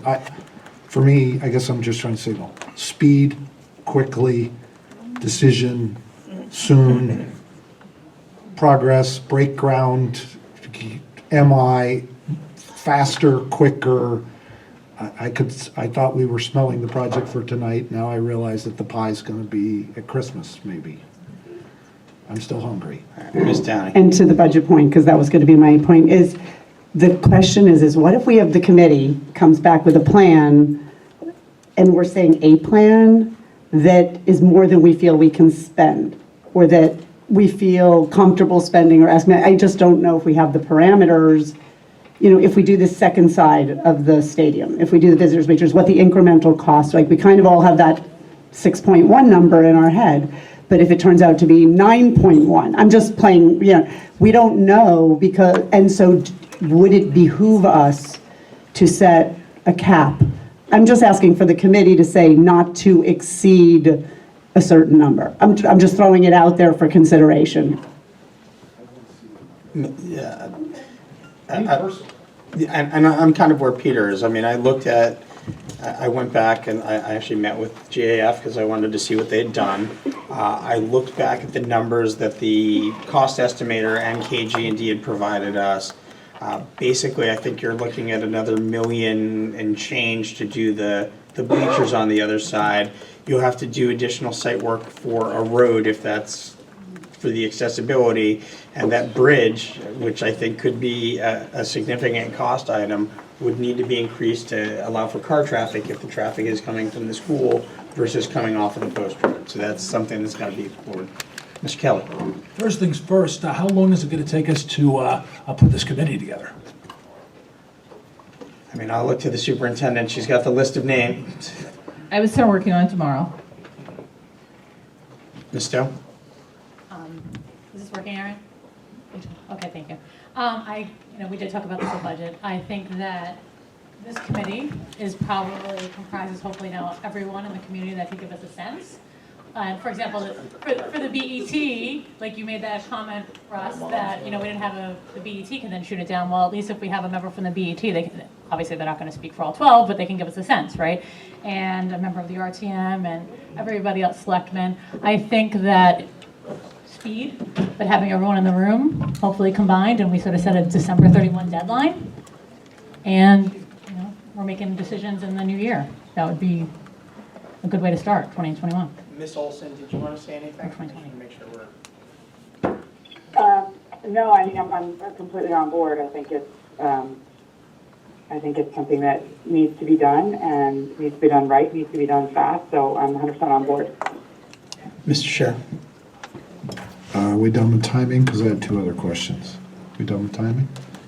think fastest. Let me just add to the timing aspect for 1 second. So basically, it is our practice to take things up at one board meeting, allow for public comment, and then vote at a second meeting. For the sake of speed, I just want to highlight this to board members. We may want to schedule a separate public forum to get the plan so that we can then take it up at our next meeting. So just be aware that may be coming for your calendar. Ms. Kowalski, did you want to? Nope. Okay. A lot of shaking heads. All right. So moving on from timing. Oops, Ms. Hirsch. I just had a process question. Being that the board had voted on Plan B, I don't even remember how many years ago. Do we have to remove that, change that vote? Well, that's my next Remove this question. one? So once I think we have the final design, that's what we would certainly do. I don't think you would remove that until you have a final design. Because that funding that you talked about, Peter, is based off of that plan, and until we have a new plan in place, Well, yeah. I'd be worried about the signal we send that we don't need the funding anymore. Well, that's really my question, is because the original plan was a three-phase 19, I saw 19, I've seen 22, who knows what the number is. It's a big double-digit number, close to 20 million. So my question is, how does this relate? Because I guess what this is a modification of what is known in that, I don't even know what it's called, Plan B, Option B, whatever the hell it's called, that was voted on by this board. It had three phases in it. This is essentially refining what is kind of more or less phase one. So then there were phase two. Phase two was tennis courts and roads, right? Phase three was a field house that we may or may not need anymore, right? So my question really is, just for point of clarification, do I understand this properly? This committee is essentially redesigning phase one to complete it so we can finally vote on it. Is that correct? That's the spirit I wrote it in. Okay. My last question is a technical question, because I'm interested in speed. Does anybody know, and maybe the answer is no, does anybody know if we can have a representative of planning and zoning? That seems to me to be a potential conflict of interest. I would not want to include them at this phase, so then when we go for the approval, the whole process comes to a grinding halt because there is a conflict of interest objection from someone in the neighborhood who I could think of who lives right next door. So, and by the way, if you're on that email distribution list, it's a joy. But if, I'm now paying attention to details because I'm like speed. I can answer that question for you, Peter. So You already checked? I wish we could write a check. You already checked with council. I did, and I can tell you that the practice, we will recheck with town council. They will probably need to be a non-voting member. If you look at the town charter for building committees, there are members from planning and zoning and other town bodies. Oh my God, that's kind of an after approval thing. It is not an after approval thing. For New Lebanon specifically, we actually have someone from the Planning and Zoning Department who's been amazingly helpful to have at the table. He's a non-voting member, but is at the table with us, so they're able to kind of help us directionally be in the place we need to be in. So I think they may need to be a non-voting member, but I believe they can be a member of the committee. That is the structure that is in the town charter. No, we'll get that cleared through town council. It just says that they'd be a member of the committee. We'll figure out whether they get a vote or not. I don't mind them being on it. I'm just like paying attention to details to get to end of job. I feel like I'm on using the football analogy. We're in the red zone, folks. But we're unfortunately at the 20 in the red zone. We're not at the 3, and I'm interested to get to the 3 over the goal line super quickly. And I just have a question. In the budget, do we have the rental of the temporary bleachers covered through this construction process in there? Then perhaps we need to add it in. Either add it in or I don't know. I'm sure our GAF friends are still in the audience, so I'm sure they're listening to the check runs conversation. out January 1. Right. We will obviously connect with our friends at GAF to see if we can get some additional help there. All right, Ms. Stowe? Oh, all right, Ms. Stowe's calling the question. Any other discussion? All right, hearing none, all those in favor of the motion? Aye. All right, that passes 8-0. Thank you very much, and we look forward to hearing from the committee sooner than later.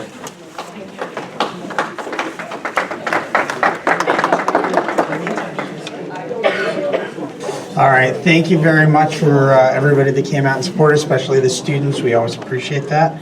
We're going to move on to our discussion items. So the first is the academic program update on STEM. Ms. Parisi.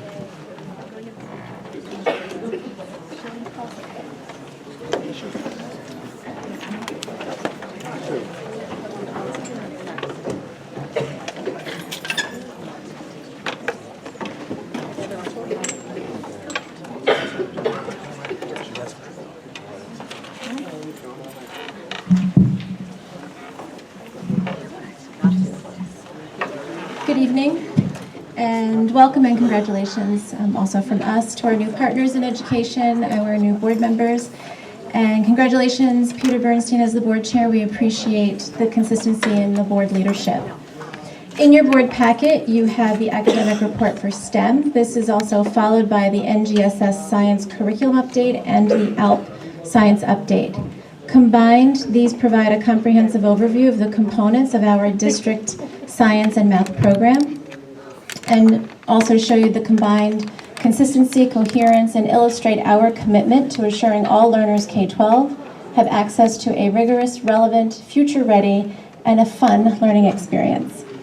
I have the privilege to have Sheila Saval with us, our STEM program coordinator, as well as Dana Talata, our math partner administrator here at the high school, John DeLuca, science program administrator, Bonnie O'Regan, our ALP facilitator, and we have many other teachers with us, our teacher colleagues. I'll introduce them in a moment. They will be presenting and sharing the impact on their practice and impact on students. So to orient the board, this report is presented in 6 sections with a leading program summary.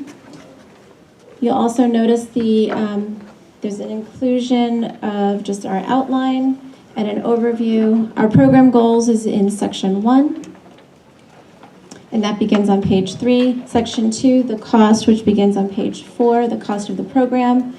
Section 3 is the achievement and accomplishments. And you'll notice that there is, much like the humanities report, there's a common data set with grade-by-grade analysis that begins on page 8. This is then followed by our next section, which speaks to the program activities that outlines the curriculum work, the professional learning, and the portfolio of resources that we continue to develop for our learners, adults, and students. And we also include a glossary to support the vocabulary that's embedded in the report. I will now ask Ms. Saval to share some of the key highlights with you from our STEM report. Thank you. I'd like to share 3 critical takeaways from this report this year. The first is achievement, the second is administrator professional learning, and the third is renewal of the portfolio of resources. Although the scores are still embargoed by the state of Connecticut, data from the 2019 NGSS assessment indicated that at every level, which is grade 5, grade 8, and 11, all GPS students have scored above proficiency for all disciplinary core ideas, which are the content standards. So we're very pleased about that. We're looking forward to sharing more information as the state allows us to. In the Math SBA, 72.6 of GPS students scored at a level 3 or 4, which is an increase of 1.2 percentage points. The largest increase was in grade 7. 74.8% of students scored at a level 3 or 4, which was an increase of 5.4 points. 50% of grade 4 students scored at a level 4, which is defined as demonstrating advanced progress toward mastery of mathematics, knowledge, and skills. 56.6 of GPS students met their state growth targets, which is an increase of 2.1 percentage points. GPS students as a whole achieved an average of 73.8% of their growth targets, which is also an increase of 2.3 percentage points. This year, we have already held 3 administrator professional learning sessions, and the goal of that was to develop the capacity to understand and support the NGSS standards and the implementation. 2 sessions were held for elementary principals, one on October 25th and the other on November 12th, and we held a session for middle school principals on November 13th. Each session consisted of an overview of the lesson, putting it in context with the standards themselves, NGSS look-fors that administrators could look to see what teachers and students should be doing, and a debrief with the teachers. We have 2 of those teachers here with us tonight who will be speaking to you, Tyler McCosey from Western Middle School and Christina Klepper, grade 5 at Glenville. So they taught the demo lessons and they'll be speaking to you a little bit later. The feedback has been very positive, and we are planning to run 3 more in the spring. We are also holding pop-up PD for administrators. These are short, quick, 1-hour sessions. We held one on NGSS data, understanding your NGSS data at Old Greenwich School, and Irene and I facilitated that. So we are going to be holding them on other topics throughout the year. Resources in math and science to support curriculum implementation across the district include professional learning for teachers and administrators, curriculum digital and physical resources, instructional coaching. Examples of that are demo lessons and unit planning, and walkthroughs with administrators. We have several new resources in math. We have model playlists, new pacing guides with unwrapped standards, and new fluency and word problem resources. New science resources are used to link the science and the math curricula, providing students with 2 different contexts to explore mathematical concepts and complete activities designed to promote data literacy. That is a cornerstone of the NGSS standards and also the assessment. In the K-12 science curriculum, measurement and data math standards are embedded in the foundational lessons in many of our units. In grades 4 to 11, we are using a TUVA resource, which will help our students complete activities in data analysis. At the high school, we have gizmos, we have AP text data sets, and we use the New York Times data sets. In grade 3, we are field testing modified TUVA activities. In professional learning, when we're looking to develop professional learning for both administrators and teachers, the feedback loop is critical for us, and we have a very strong feedback loop. We get a lot of data from that. As a result of walkthroughs and teacher feedback, Greg Tang spent time with 6 of our elementary schools to focus on fluency and word problems. The 2019 curriculum renewal included new fluency and word problem resources. Uses of these resources has the potential to increase our math and science achievement. So we can answer any questions you may have. Discussion? Discussion? On this, before we can take this in pieces, how would We can, if you'd like us to continue with the 3, and that's up to you. we do the science part of it? Yeah. Okay. Yes? We could have them present everything, and then we're taking the STEM report. Sure. I would like to do this one report at a time, because there's a difference between them. Between STEM and math? But, no, STEM includes science and math. The next report was about the curriculum change. The science, yeah. The science curriculum. Okay. So we're on discussion item 8A. Right. The 3 are interconnected, but we can do whatever makes the most sense for you. Go ahead. So for a while, our long-term goal has basically been to integrate math, science, and technology, right, to truly bring STEM. So I think we're about 3+ years into it, or around 3 years into it. We've got another year coming. Have we started to see any gains or losses from that integration? How are we measuring the success of that?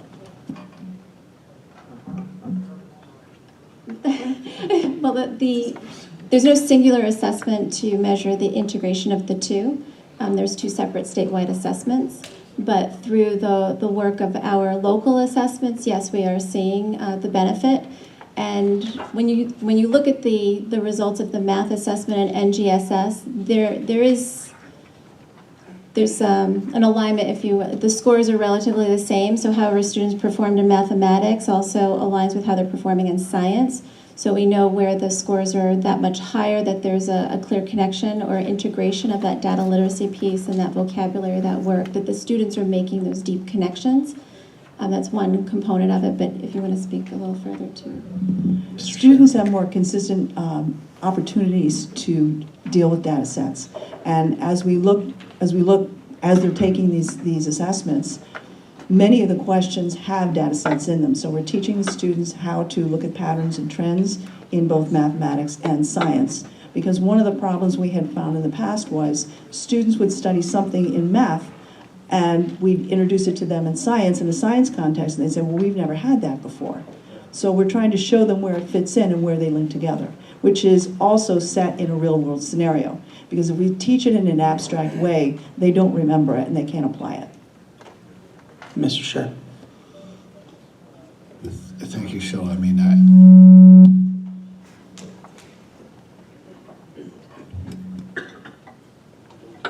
Just got to get pull a little closer. okay. I understood that part. So I understood that the whole concept of STEM is it's an interdisciplinary learning, right? These subjects were taught separately. Hopefully they were linked. Most students, you can't do science if you, I guess maybe you can get away with it in biology, but in most sciences you can't get away with it if you don't have the core math. It just doesn't work, right? And that hasn't changed. So, but the idea of getting the integration, which was the national concept of STEM, but to Mr. Bernstein's question, to the degree that we're now, 3 years into doing that, right? Where would I find evidence that integration had improved student performance in the individual disciplines? Because I realize they're still being assessed individually, but you would have expected that if it was one was reinforcing the other, right, it would kind of be, what's that Japanese plunk game, but in backwards, you're going up.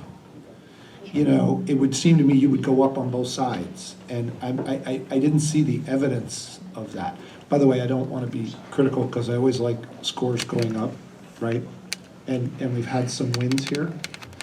I was interested in understanding that because then it begs the question of what's really working, what's actually moving the needle, and what could we, not to use too many cliches in one sentence, is how can we put more wood behind which arrows to keep that thing accelerating at a faster pace?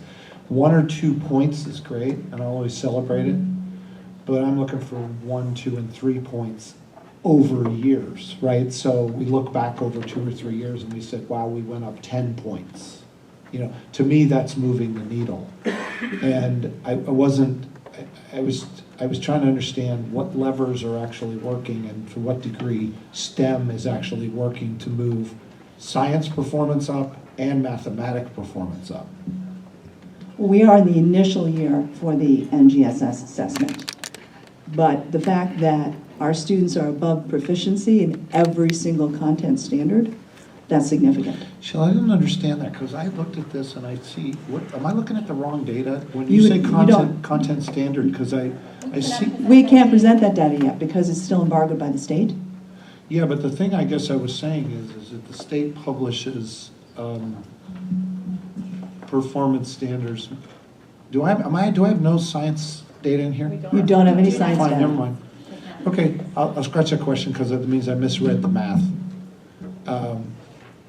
I misread the math. I have another question, but I'll yield to Ms. Dow.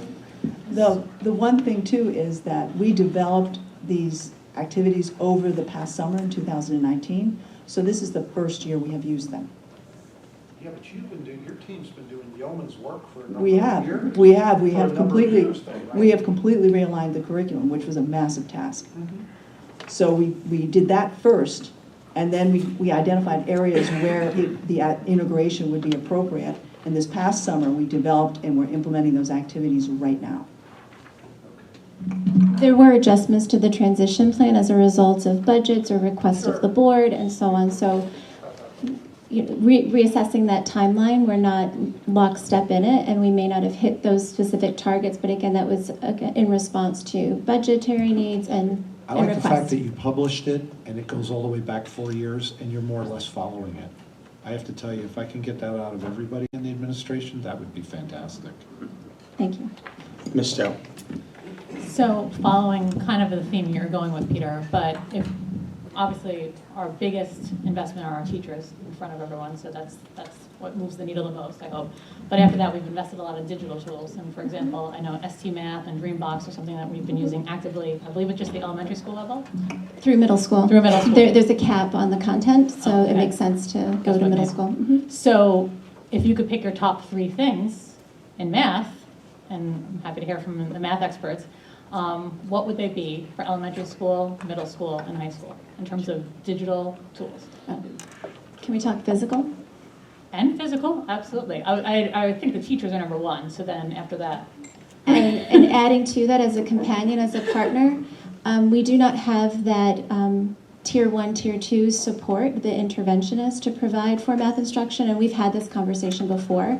I think at one time you said, if you had $1 million, what would you propose? And we would propose the need for a math interventionist, and that is a need across all of our schools. We work hard to be creative in how to provide that support, but we have that literacy specialist model. We do not have a companion math specialist model, and I think the teachers are working tirelessly to provide those tiered supports, and that's why we have that portfolio of resources with the digital tools, which help supplement. And the coaches are phenomenal at what they do to provide that additional support. But you really do need that companion to either be inclusive in the classroom to provide additional tier 1 support, or someone that we can create an intervention model at that tier 2 level. But I'll let Sheila, if there was any digital tools. John, Dana. I saw you light up, John. I'd like to hear. Well, I can't share the math. You asked specifically about the math, but I know with the science, at the high school with science, we adopted a new digital tool this year called Gizmos, and teachers really are enjoying using it. The students seem to really enjoy using it. It provides a lot of data analysis for students to go through. It provides them the opportunity to go through investigations online, collect real data or data based on the manipulations that they made, and analyze that data. It does have a personalized feature to it as well, so that the answers that the students provide, the teachers can see that kind of live as it's coming in and make any adjustments in their instruction accordingly. So we've really liked that. This is the first year that we've used that technology, so we've really liked that particular one. Ms. Olson, did you want to add anything? Well, yeah, I just wanted to follow up with that question, but, and for the elementary schools, we can go back to Ms. Parisi perhaps.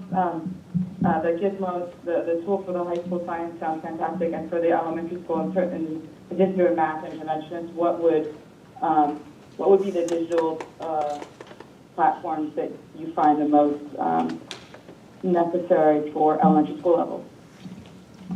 Right now, we are seeing a lot of impact, I think, with ST Math and Dreambox. I think as a result of that pilot and testing the two the way we did, we got a lot of information, and we interviewed every single teacher. It was 21 teachers, one-on-one interviews.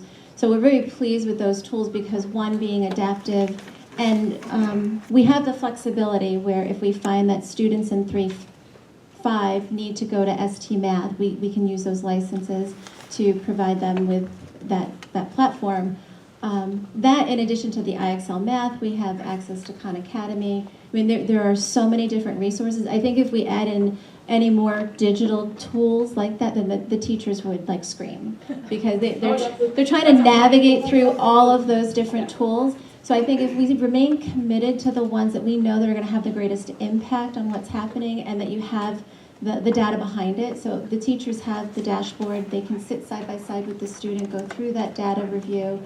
Those two tools, again, we tested them. To be clear, I wasn't suggesting more. And they are meaningful.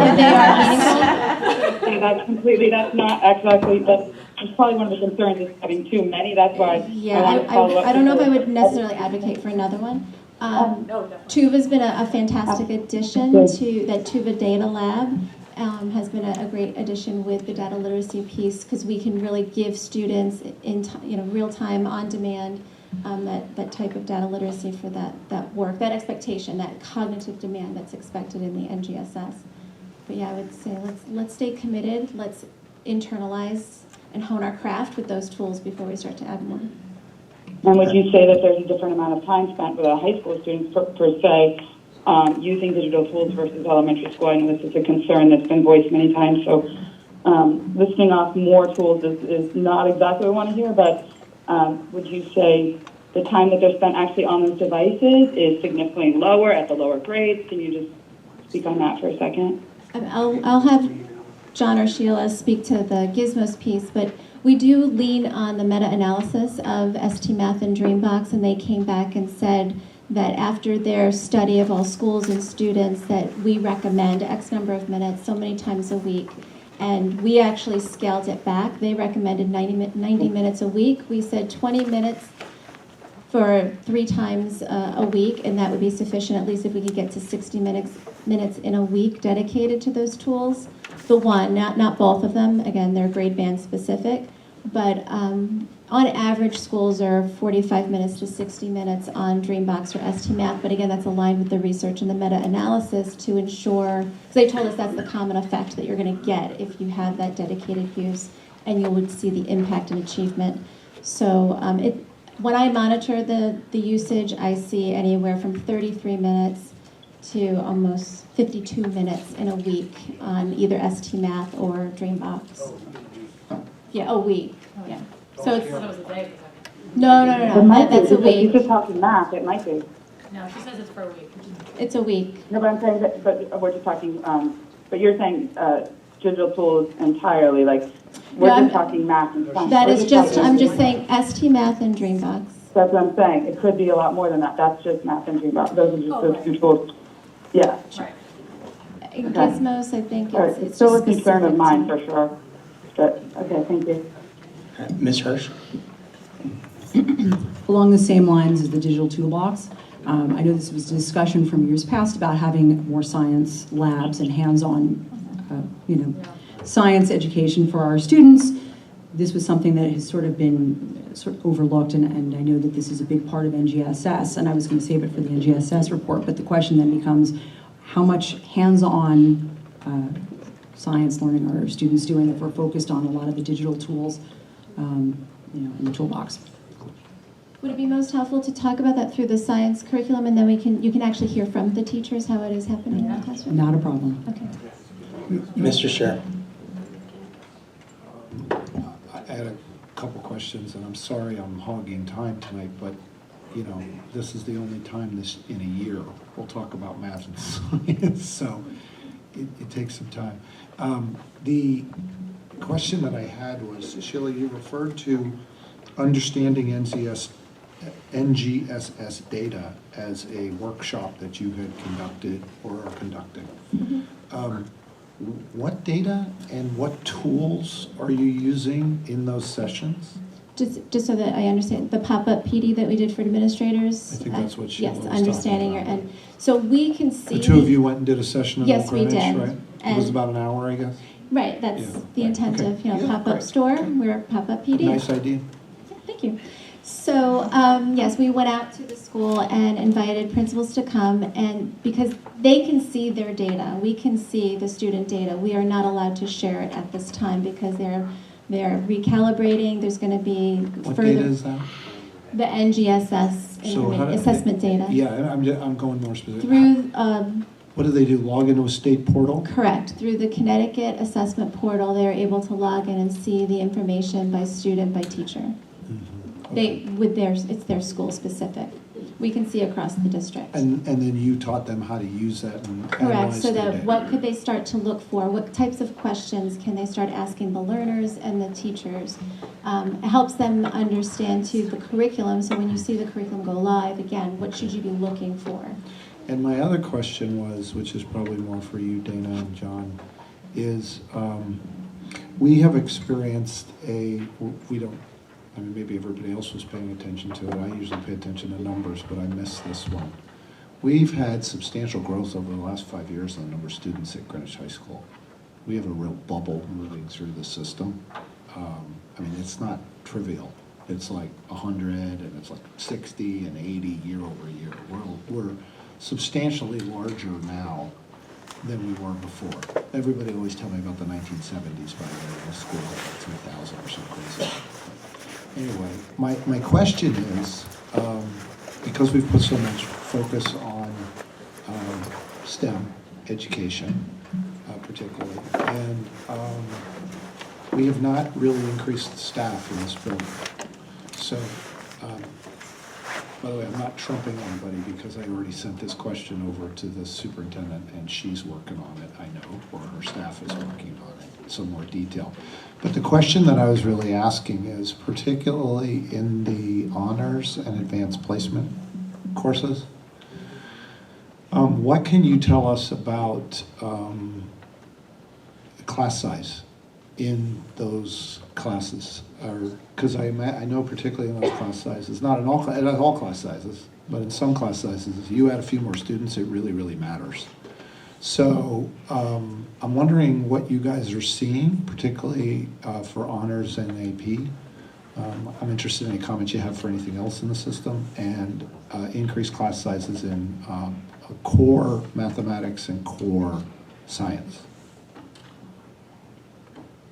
Or are you just dealing with it and it's all good? Which, by the way, you two are so fantastic, I'm certain that's the answer, but. So, to start with your question about the impact on the honors classes, I would say in the last 20 years that I've been here in the district, I feel like our honors classes have always been high. 27, 28 students is usually what it is, and I don't feel much of a change with that this year with the honors classes. I am more concerned with our other level classes and the impact of the class size on it. Which level? Our A and our B level, for sure, speaking specifically for math. It's very much a concern of mine. Why is it a concern? Because it's gotten. You have our neediest students who. Are you telling? Let me ask the question a different way. Are you telling me that AP and honors is relatively stable, and that increase is all impacting the what you call A and B, or the majority of the impact is when there? I look at my class list in your house for across the whole school. Okay. For the math department, Okay. for all 30 of my teachers, the class sizes for the honors, I would say, have been consistent, and because they've always been maxed at 27, 28. But for the classes, the A level and the B level, I've definitely noticed an increase in those class sizes. The reason I'm particularly year. concerned is I was concerned, there was a comment made that there are, master schedule's always been difficult. It's always, I don't even know how that runs. Talk to David Warko and he'll wax poetic about it. But it's a complicated thing. I got a little alarmed on waiting lists. That was raised this recently I was like, okay, well, how big is that problem, right? So I hear what you're saying. John, what would you say about science? Is it any different, or is it tracking perfectly because it's STEM? I want to start by saying, there are fluctuations constantly, right? So we do see this go up and down a lot. I would say that the general trend in science for the AP and honors has been a little higher, I would say, than a decade ago. If you go back and look a decade ago, it was probably on average 1 or 2 students, maybe 3 students on average lower. So we have increased a bit over the last couple of years. And like Dana, I am starting to see an increase in our students with the most academic challenges as well. So kind of both ends of the spectrum, a little bit more than in the middle. Thank you. Other discussion? Oh, Ms. Kowalski.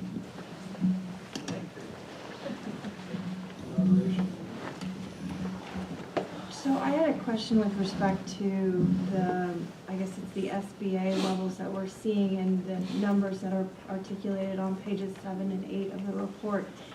And obviously, as you go, the write-up talks about each grade specifically, and it talks about the achievements of certain schools. For example, North Mianus and Eastern Middle School seem to be knocking it out of the park, and I'm very glad about that. But I also noticed that these numbers, while showing certain percentages, some of them are relatively minor, and I'm wondering if you're seeing where certain schools, as we see in North Miami and Eastern, are excelling to create the uptick, the slight uptick. Are we seeing schools that are falling in percentages to create this balance? So what I'm really trying to articulate here is, are you seeing, where you're talking about certain schools are increasing their percentages, are you seeing other schools that are declining? And do you have a breakout of each of these schools? So we do have the scores by school, and we can provide that if you want us to provide that to you. The answer to that is yes, there are schools that have fallen, and that does bring the percentage down a little bit. And what we have done in the last year is we have gone over to the schools that are excelling. In many cases, they have immediately adopted and implemented the recommendations that I've asked them to do. One of the prime examples was more work in fluency and more work in word problems, complex word problems. So the schools that are doing that every day, that are taking those problems apart and discussing them and coming up with more than one solution, are the schools that are raising their percentages substantially. But I can certainly give you that breakdown. Yeah, I would just be curious, because I also, what you see for on page 9, right, is you see the third, level 3 and level 4, and you see an increase between level 3 and to level 4, which I think is great. But you see this constant, what looks to be about the 25% in level 1 and level 2. And I'm just curious if we're seeing that across all boards of all schools, all of the elementary schools that this is coming from, or do we see it particularly in certain schools? We've identified certain schools, and we have provided extra focused professional learning for them. And because we looked at those schools, and we looked at what teachers articulated, and we looked at student work, and we looked at really what was happening with those students at those levels, we discovered that in many cases, their fluency was poor, and so we added that back into every elementary unit, K-5.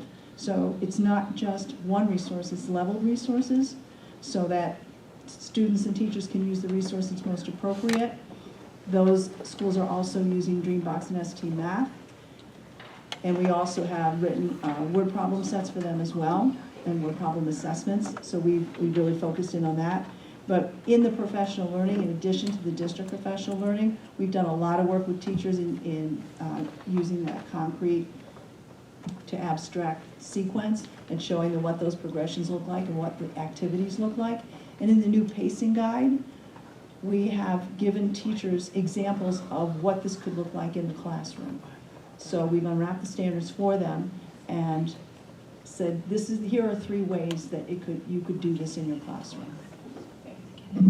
Obviously, there's something to be said for consistent implementation of the curriculum, and we partner with the principals to assure and monitor, because we're only as good as their ability to monitor what's happening in the classrooms, because we know that that's where you're going to make the difference. So I know Dr. Carabillo also works with each principal as they create their school improvement plan. So they are already analyzing this data. They have already analyzed this information in the development of that plan, and they've outlined some intentional action steps to improve and certainly work towards growth in these areas. Yeah, you've answered my next question, which is you talk about those schools that are using those word problems and that fluency and that repetition, and those kids are repeatedly testing at a higher level. And if the curriculum is supposed to be the same across the entire district, then how are we not using those word problems in other schools? But you've answered that. They all have access to everything that we do. And again, it comes from all of the teachers, that feedback loop, and that's why we created these revisions. It's why it's important to have that opportunity to renew, again, being responsive and flexible for the teachers. Any additional discussion on the STEM report? Okay, Mr. Sherman. Irene reminded me, we were at Parkway School and we approved a biology text or an environmental science text? Yes, Which one was Dr. it? Gilday was here, so that year, 17, 18, right? Yeah, when was that? I have to do it that way, that's the only way I can remember, which super was sitting in the chair. My question really was how, I mean, It this was the question end for of the you, year, John. it was in How June, yes. how's the implementation of that going? Fantastic. Do you know which one I'm talking about, John? I do. Okay, thank you. It's going. I'm glad you're a memory bank. It's going fine. I mean, I don't know. What Did kind of it details- come out as you guys thought it would? Absolutely, absolutely. I just personal plug. Everybody here has got a kid, or has a kid who's going through the school system into the high school, or has kids who are out.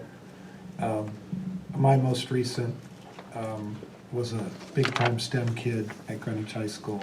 He's now at a fine university, and he's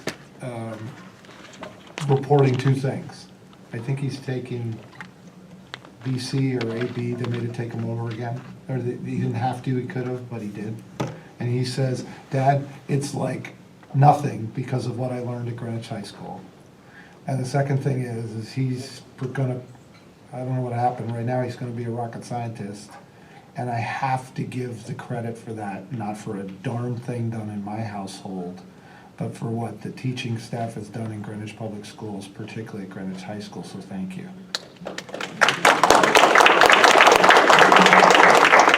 Ms. Hirsch. So, tagging on to what Mr. Scher had said, I know this isn't necessarily a question now, but it's just sort of and I know it has something to do with the teacher contract as well. When you have waiting lists for students to move from course to course at the high school, if they're in a higher level math, they need to move down, or lower level, and they need to move up. Sometimes it's also, teachers have reached their contractual limits. This can sort of impact students' overall GPAs, and at a level where they're looking at colleges, that makes a big difference. So that's something I just sort of wanted to bring up as a point if we're looking at wait lists.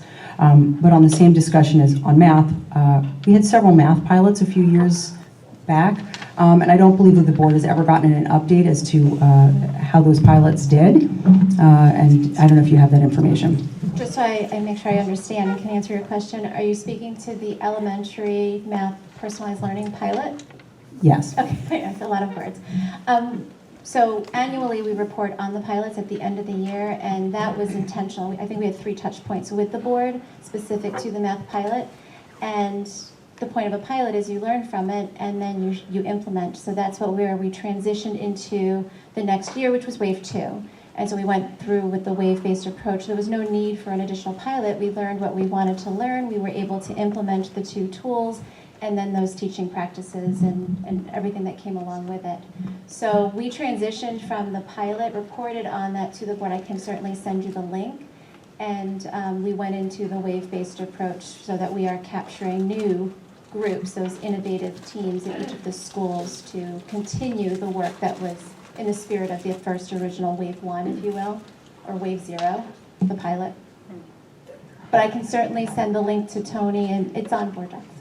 It'd be helpful because I'm going to say, I believe under our policy, pilots start and end by coming to the board. And I don't know that it was ever presented as, it's over.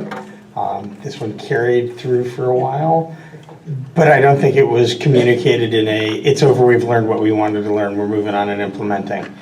So I'm curious to see what you provide us, and then we may have a discussion about that. All right. Any further discussion on the STEM report? If not, why don't we move on to the NGSS science standards?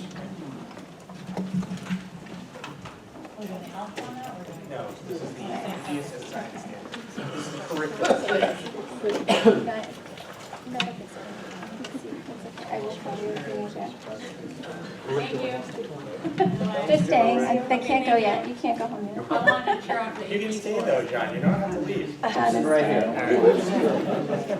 Okay, so we'll see how we do this. So before you, yes, you have an overview of the GPS NGSS science curriculum presented in 4 parts. There is a summary of our curriculum development process, which we had shared previously in previous reports. It's just a reminder again to orient the board. We've now provided an ongoing implementation and analysis of the curriculum and examples of our model curriculum with an appendix, and those are attached. And as Mr. Scher pointed out, we did provide the timeline for all of this work and where we started and every touch point that we had with the board through the multiple different reports. Because this has been a passion, right, a passion project, and we wanted to ensure that all students had access to all standards. I do want to introduce the team. They'll be coming up shortly. We'll see how this works for us because there's a lot of people here in support and have been a part of this work. And their energy is astounding. We have Beth Cotter, instructional coach, Julia Haskatzel, instructional coach, Jen Bressler, instructional coach, Christina Klepper, teacher colleague, Kate Mizraki, teacher colleague, Regina Tracy Sims, teacher colleague, Stacy Moser, teacher colleague, Scott Selborn, teacher colleague, John Ellinger, teacher colleague, Lindsay Keller, teacher colleague, Kathy Feinberg, teacher colleague, Tyler McCosey, teacher colleague, Sarah Myers, teacher colleague, and again, John and Dana, who, as part of our administrative academic team, are always there to support us, and Bonnie O'Regan, our ALP facilitator. I also want to point out that Dr. David Moss is here. He's been our thought partner through all of this work and a champion for ensuring that all standards are available for all students. So we're grateful to all of them that I've just mentioned for giving their time, their energy, and their expertise through this work. And I do believe once we are able to share the NGSS assessment data with you, you'll be just as proud as we are. What is that? When they say we can. So I believe, Sheila, I don't know if you want to share anything else about, because we can certainly, yeah, we just want to kind of tiptoe through so we can just point out things that are important to notice. And we do have to hand out, I failed to provide you with an 8th grade example, so you have a 4th grade example, elementary, middle school example, 8th grade, I'll give that to you, and then you have a high school chemistry example of what the curriculum looks like. Yes? Is this, because I realize this is a sample, right? Yes. So, and we've had this conversation about curriculum and the board's role in curriculum, so on and so forth. Is the real curriculum, is that thing online now for us in that Aspen curriculum maps? There's some that's there, but as you know, we've transitioned because Aspen became a problem for it was just a challenge. There was Okay. too many clicks. It wasn't a one-click Which tool did you wind up So using? it's in Schoology. Okay, moved it in Schoology. So we would have to provide. But if I wanted to see the whole thing, because this is examples, right? And thank you, by the way, for not killing 80 trees to give Well, us a that's what we 400-page did check with report. Dr. Jones, how much do we provide you with? And so, That was yes. really good. Yeah. We can But I'm certainly just wondering provide where you- we can see the whole thing if we so cared. I'm sorry. I Where- wasn't. Where we could see the whole thing if we so cared. If there's a new page on the website, District Curriculum. So if you go there, all of K-5 is present there. You can click and you can see it there. But we would have to provide you with additional links to access it. Again, we were transitioning from Aspen to Schoology. That's fine, that's fine. And just to follow up on that, is the thought then to make the rest of it available beyond Absolutely. 5? Yes. And what's the time frame for that? Right now, my goal is by June of 2020 where they'll have access to everything. We'll have another upload in December 1 and then by the end of the year.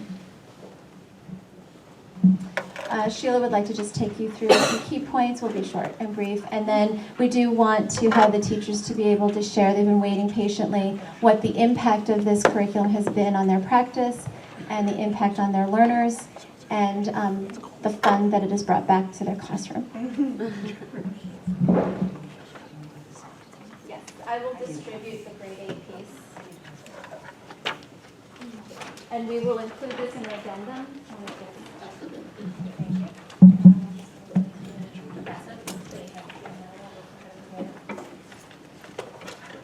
So what I want to do is take you very quickly through some of the key components of the curriculum. So if you could turn back to the appendix and look at the unit overview, which is grade 4, energy transfer and ecosystems. So every unit in our curriculum starts out with an anchoring phenomena. And an anchoring phenomena is an event that happens naturally. It's complex enough that it takes the entire unit to learn and discover the science behind it. And what students learn to do is they ask questions, they have new learning, and they articulate a claim based on evidence as a result of discovering and evaluating science content. The key about this curriculum is that content that's been traditionally abstract and taught in separate little pieces is now taught in an interdisciplinary way, applied to a specific real-world scenario or observation. And this grounds the students so that they can apply it in context and that they can really explore it more deeply. So that is what some of the change in this new curriculum is about. It's heavily hands-on and inquiry-based. The majority of our resources are not digital. Students are actively doing things, designing things, creating models, discussing those models, revising them, coming up with performance-based projects at the end of the unit. All of our unit assessments are performance-based. So I want to start with the overview in grade 4. You'll see at the top, it's the anchoring phenomena. And this unit is based on a study of the Long Island Sound, and it's looking at the Long Island Sound. It's in the appendix. In the actual report. In the report itself. So your hand is, okay, fine. Okay. Thank you. So you'll see that we're going to look at this through the lens of the diversity in Long Island Sound. Essential questions, those are questions that it's important that students understand and answer as they move through the unit. And the enduring understanding is what we want them to come away with. The performance expectations are laid out in the unit, and you will notice that they're not just life science. A traditional ecosystem unit would only be life science. You'll see that there's some physical science there, and there's some earth and space, and there's engineering concepts. So it is all interdisciplinary. It's not one piece of science. We teach science in this new curriculum through the lens of the science and engineering practices, and the ones that we are looking at in this unit are bolded, and we have this in every unit. Cross-cutting concepts are concepts that move across all disciplines in science. And you look at these ones, we're looking at energy and matter, and we're looking at stability and change in this unit. So throughout the unit, in all of the foundational lessons, students will be considering those as they discover science content and they complete their investigations. This is what the summative assessment is in this unit. You'll see it's a hands-on performance-based task. One of the biggest supports we have for the teachers is we have unwrapped the disciplinary core ideas. And if you'll take a look, you'll see that there are links there. If a teacher clicks onto that link, it takes them all the way back to the conceptual framework. And they can see by grade band what content they're responsible for and an explanation of what it is. And we've done that for them in every unit. So you can see as we're moving through here, we have that for every standard.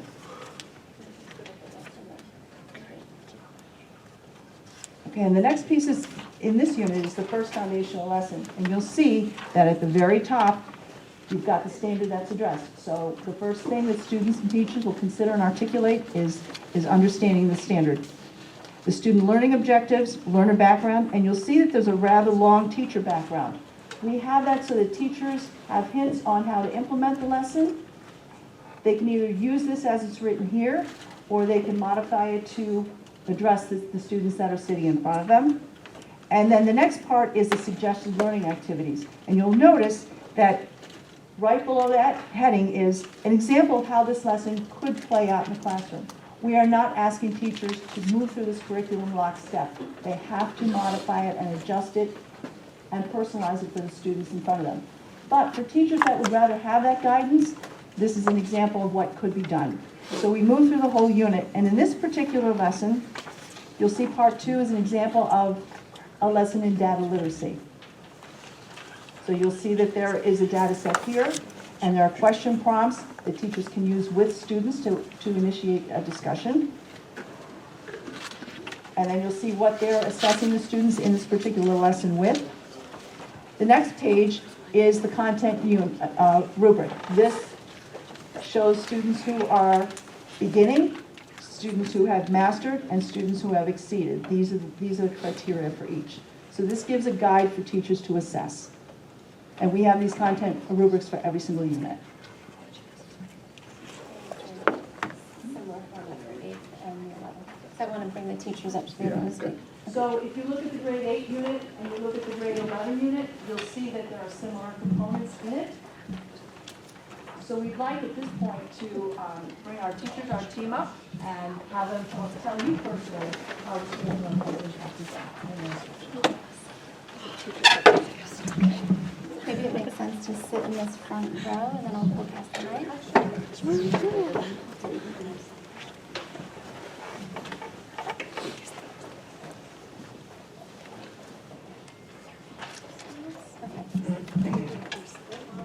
Yeah. Or you can stand where you are. I wanted it to just flow and I'll just pass the mic, right? You want to go first? Introduce yourself, okay? Good evening. Hi. My name is Christina Klepper. I teach 5th grade at Glenville School. There are 3 science units taught in 5th grade: waves, natural resources, and climate. Throughout each unit, students apply and demonstrate an understanding of the NGSS science and engineering practices. Modeling and data literacy are 2 of these practices that have significantly shifted our science work at the elementary level. In NGSS science, a model is a representation of an idea, process, or system that is used to describe and explain how a phenomena works. Models have a variety of uses in the classroom, from providing a way of explaining complex information to presenting a prediction. It is a valuable tool for teachers to uncover the depth of understanding that their students have of a given topic. There may be more than one model proposed to students to explain or predict what might happen in particular circumstances, and students are expected to share and review their models, and in the process, their models evolve. Therefore, models are central to the process of knowledge building in science. So a more concrete example of this, of an NGSS science modeling, is going to be explained with our first unit, which is waves, where students create a variety of models. So the students begin the waves unit by creating a model that shows how objects are able to be seen. Initially, many students create their model and it shows just the human eye and an object. Once the initial models are created, students dive into their new learning through different research experiences, which could be student-created playlists, station rotation, and choice boards. Students begin to discover information about light waves and how they work in our everyday lives. Students slowly come to the realization that we need a light source to see how the path of light travels and how the reflection and refraction of light impacts our sight.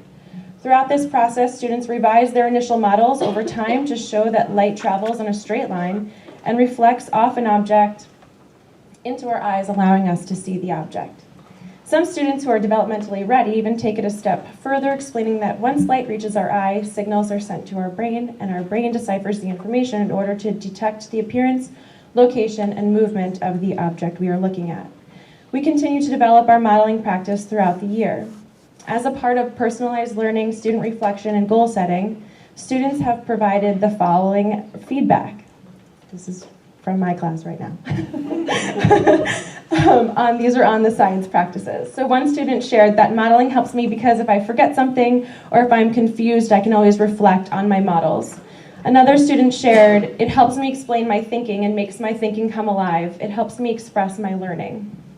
And a third student shared, making models helps me better understand science because it shows my thinking in pictures and helps support my thinking in notes by showing how this happened, why it happened, and when it happened. It can also bring a clear picture into someone else's mind when you explain it. Then they can give you tips to revise your model. It's very important. Another scientific practice that has significantly impacted how we changed the way we teach science at the elementary level is data literacy. And data literacy refers to the ability to understand, generate, and use data. This can mean anything from being able to sort through the results of a survey to being able to understand the meaning of a complicated graph or chart. It also includes the ability to critically evaluate data and visual representations. So NGSS requires increasing complex data literacy skills. And students have been generating, collecting, and analyzing data for years in Greenwich. And now with NGSS, students are analyzing and synthesizing significantly larger sets than they're able to generate on their own.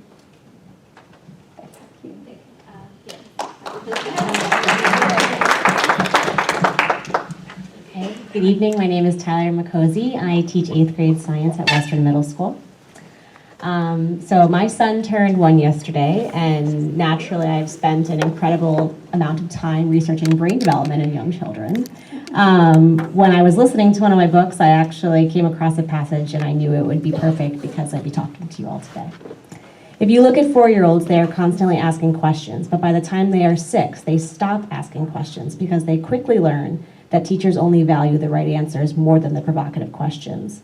High school students rarely show inquisitiveness, and by the time they have grown up and are in corporate settings, they have had all of the curiosity drummed completely out of them. Fortunately for our students, they are part of a shift towards the NGSS curriculum, which opposes these aforementioned ideas. As we began our most recent unit, I encouraged students to ask as many questions as they could possibly come up with. Questions like, how did an asteroid wipe out the entire population of the dinosaurs? At which point I respond by saying, great question, write that down. The reaction I got from my students were things like, this is so frustrating, or more dramatically, because it is 8th grade, why are you doing this to us? I simply reminded them that this is natural curiosity that they're showing is a good thing, and that we would be using these incredible questions to increase our learning potential and to help us to work towards the solution to a much bigger problem. In this case, for instance, applying concepts from physics, astronomy, geology, and biology to design and communicate a prevention method for an asteroid collision with Earth. From here, students began their search for evidence and data they would need to answer their questions and identify which evidence they need but did not yet have. As in the elementary setting, data literacy is becoming central to our work. Exploring the complexities of authentic data collected by students and curated by sites like Tuba is the best way to prepare our students for the real world. The authentic interactions students have with data sets, complex texts, connections between concepts and questions has students consistently returning to their mental models with new ideas. The mental model for each unit begins with only the essential question on the page, but by the end it is covered in revisions, diagrams, connections, annotations, and of course, questions.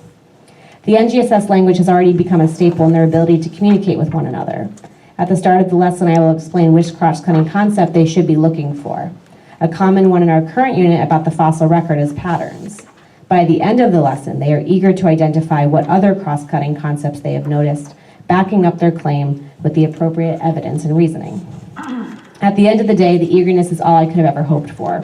My students don't question the purpose of what we do in class because they know if they're going to come up with a solution, each lesson must be getting us a little bit closer.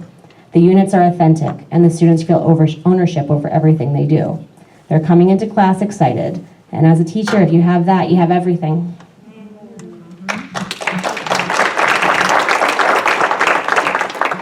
Hi, good evening. My name is Sarah Myers. I teach biology and chemistry here at the high school. And this year marks the implementation of the NGSS curriculum across our bio, chem, physics, and marine bio. So we are fully in it. The positive changes stemming from how we as teachers think about the disciplinary core ideas is very evident. By integrating the practices and cross-cutting concepts that have already been echoed at the elementary and middle school, alongside rigorous content, we provide students with experience in science that allow them to explain the world around them and now at the high school level, tackle global challenges. The disciplinary core ideas provide a source of rich content for students to master throughout their high school careers. And over the years, we have teachers, administrators, we have had many dialogues about the balance between the skills students need to be successful and the volume of content that should be covered prior to their post-college ventures.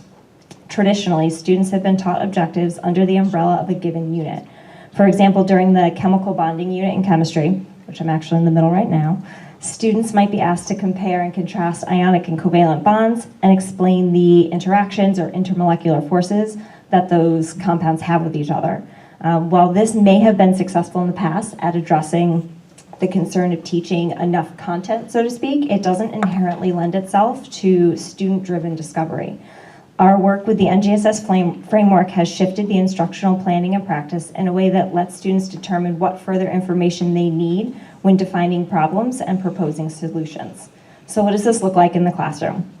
The unit you've had a chance to preview takes the same bonding content and frames it in a more NGS approach. So students are presented with the BP Horizon oil spill. On the surface, this seems like an environmental issue.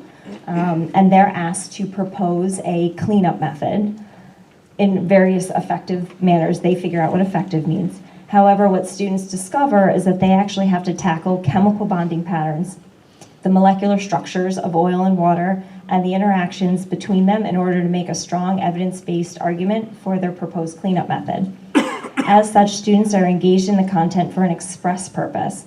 Throughout the unit, students can be seeing modeling molecular structures, using those models to then predict the efficacy of their solution, working as a cohesive team to plan and conduct an investigation, and then finally communicating their findings all while basing their arguments on evidence and scientific reasoning.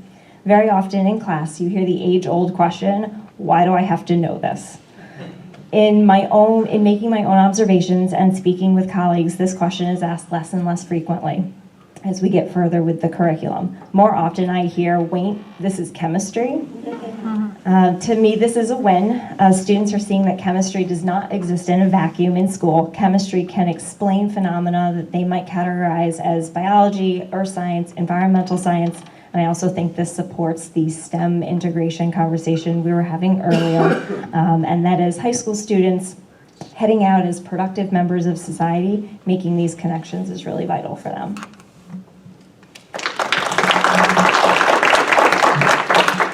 Hi, everybody. My name is Julia Haas-Gotzel. I am a district instructional coach. I work in the elementary schools. And I'm here as a celebration of sorts. We've been engaged in the development and the writing and the renewal, receiving feedback, piloting, revision again of the science curriculum for quite some time. And I think that we've learned to be better educators and learners and risk takers. And if you could see us in the summers in a room on a beautiful summer day with no windows, eating lots of Kit Kats, I think we've learned to be better people. So I really want to take this opportunity to celebrate our curriculum. I'm proud of the teachers who work their hearts out and continually do what's best for the kids in front of them. I'm proud of the students who take risks, dare to be vulnerable and try something new. I'm very proud of our curriculum. I'm proud of our hard work. And there's many reasons that I'm proud of it. We were asked to talk about the impact on students and on teachers, and I've chosen one reason. And that one reason is of the real world connections that are inherent in this curriculum.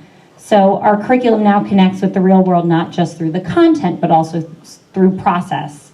Sarah said this beautifully, our learning does not exist in a vacuum, it never does. Our world is connected, the sciences are interconnected, and that's evidenced in the cross-cutting concepts. So our units are not taught thematically, they instead mirror the way our world works. Students learn through the interconnectivity of science by studying and explaining real-world phenomena and thinking about the how and the why of that explanation. They solve real-world problems in our natural and in our built world, and they approach complex engineering and design solutions with creativity, with thoughtfulness. I'll give you a few examples. So one design solution that kindergartners work through is the playground slide always gets too hot for comfort on a sunny day. What can we do to solve this problem? Second grade has an anchoring phenomena. We planted a vegetable garden last spring, and this year there are plants that we did not plant in there. What happened? How'd they get there? In middle school, they're engineering design solutions for toxic algae blooms. We've seen that on the news. And then in high school, they're taste testing hamburgers versus the Beyond Burgers and thinking about the ecological implications. So the content has real world connections, not just the content, but also the process. Our curriculum teaches skills that develop our students into that vision of the graduate that we all have, the type of people that we want in our workplace, and sharing our society.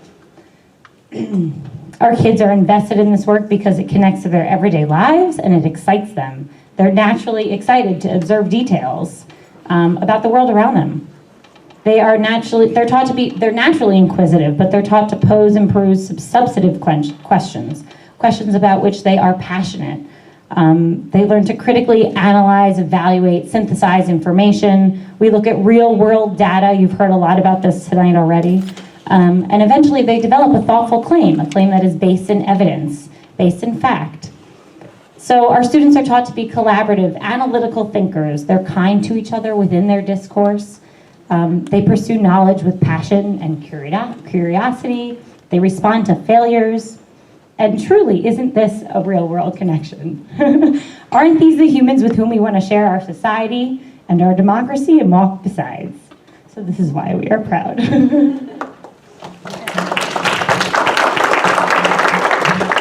Yes, we're very passionate about this. We've been doing this work for a decade, actually, a little bit more than that. My name is Beth Cotter. I'm one of the elementary instructional coaches as well. So NGSS has really increased the demands of students working with complex data. So the work that we began in 2008 when we started moving to the inquiry model has really set us up for success as we move to this more rigorous learning environment. Previously, under the inquiry model, students were designing and conducting investigations. They were collecting and analyzing the data. Today, they're still doing that, but they are also working with significantly more complex data, and they're analyzing data that is actually collected by real scientists, and they're using that data to support the claims that they're making and draw conclusions about natural phenomena. You heard Christina Klepper reference the complexity of data in her remarks.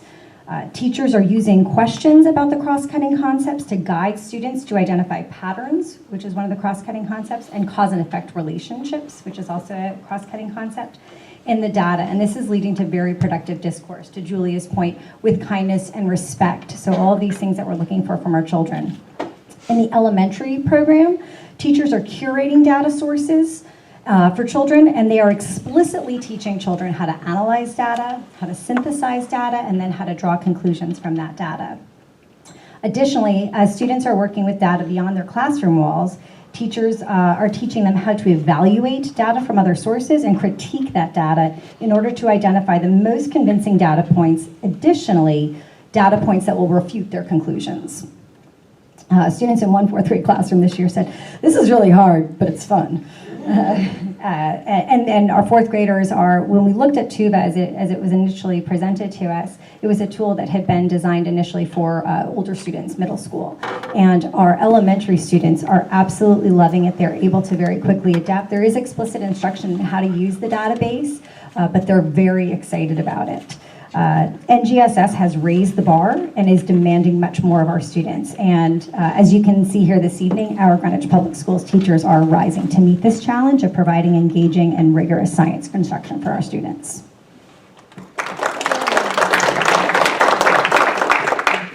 Hi, I'm Jen Bressler. I'm a secondary instructional coach. And as you heard, the learning as a result of NGSS is very authentic, very rooted in the real world.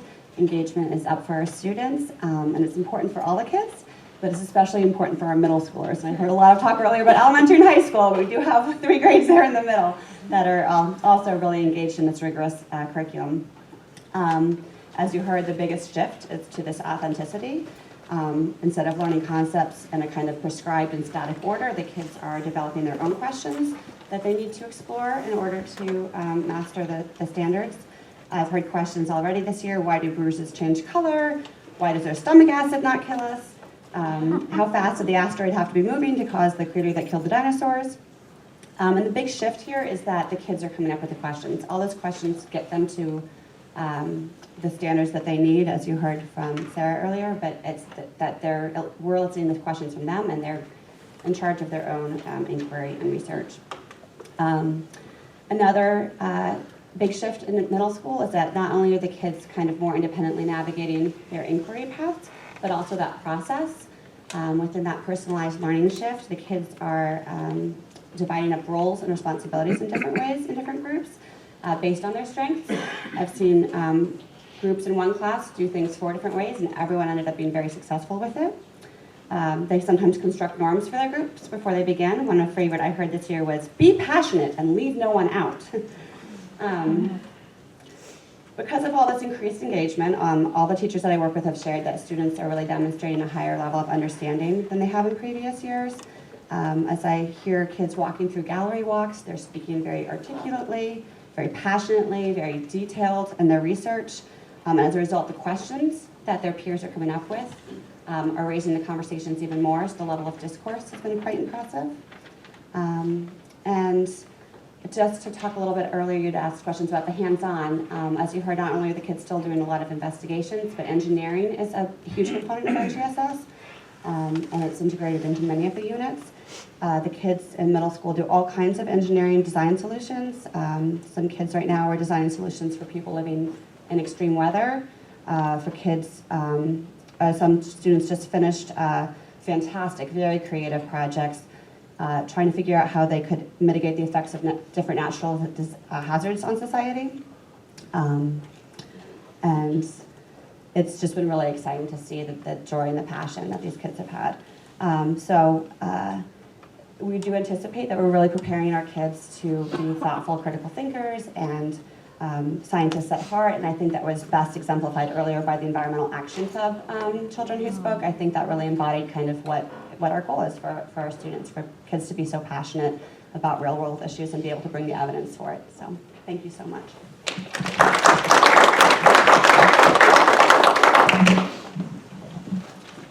So with that, see why we're so passionate about it.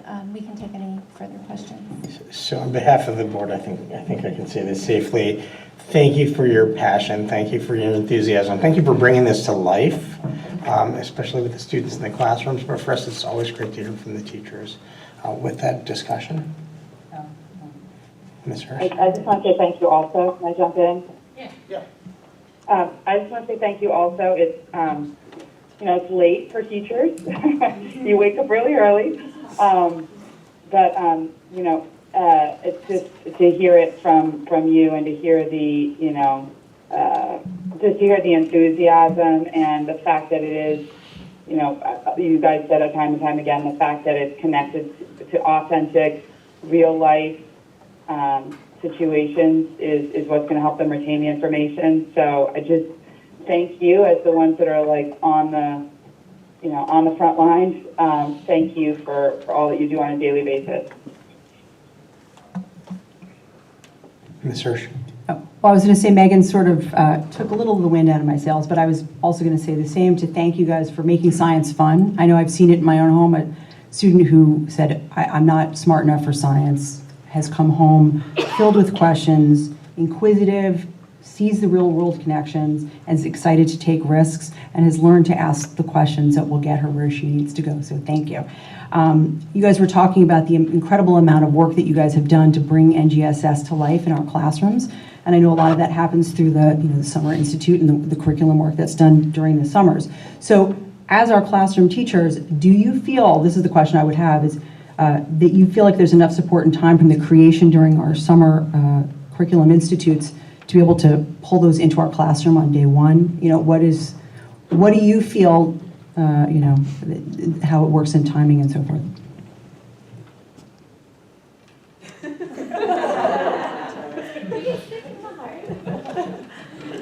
So honestly, day one is a little crazy when we all get there. I would say this year, administration did a very nice job at providing us with time early on in those first couple of days to really be able to connect with colleagues, take a look at it. The materials, I know at the high school level, I assume for the lower grades, were pushed out early.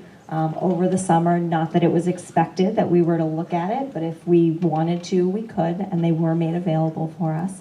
And really having that first day or so to collaborate was great for us. I think I have to I'd be remiss to not mention Jen in all of this, honestly. You would never know that we're separated by miles between our school, because she works, she never stops to make sure that we are in constant communication with the teachers at Central and Eastern, that when somebody comes up with something good, she is instantly communicating that out. So the connections we've been able to create across the middle schools, that collaboration is huge, because I think that within my curriculum team at Western, we have great ideas, but there's just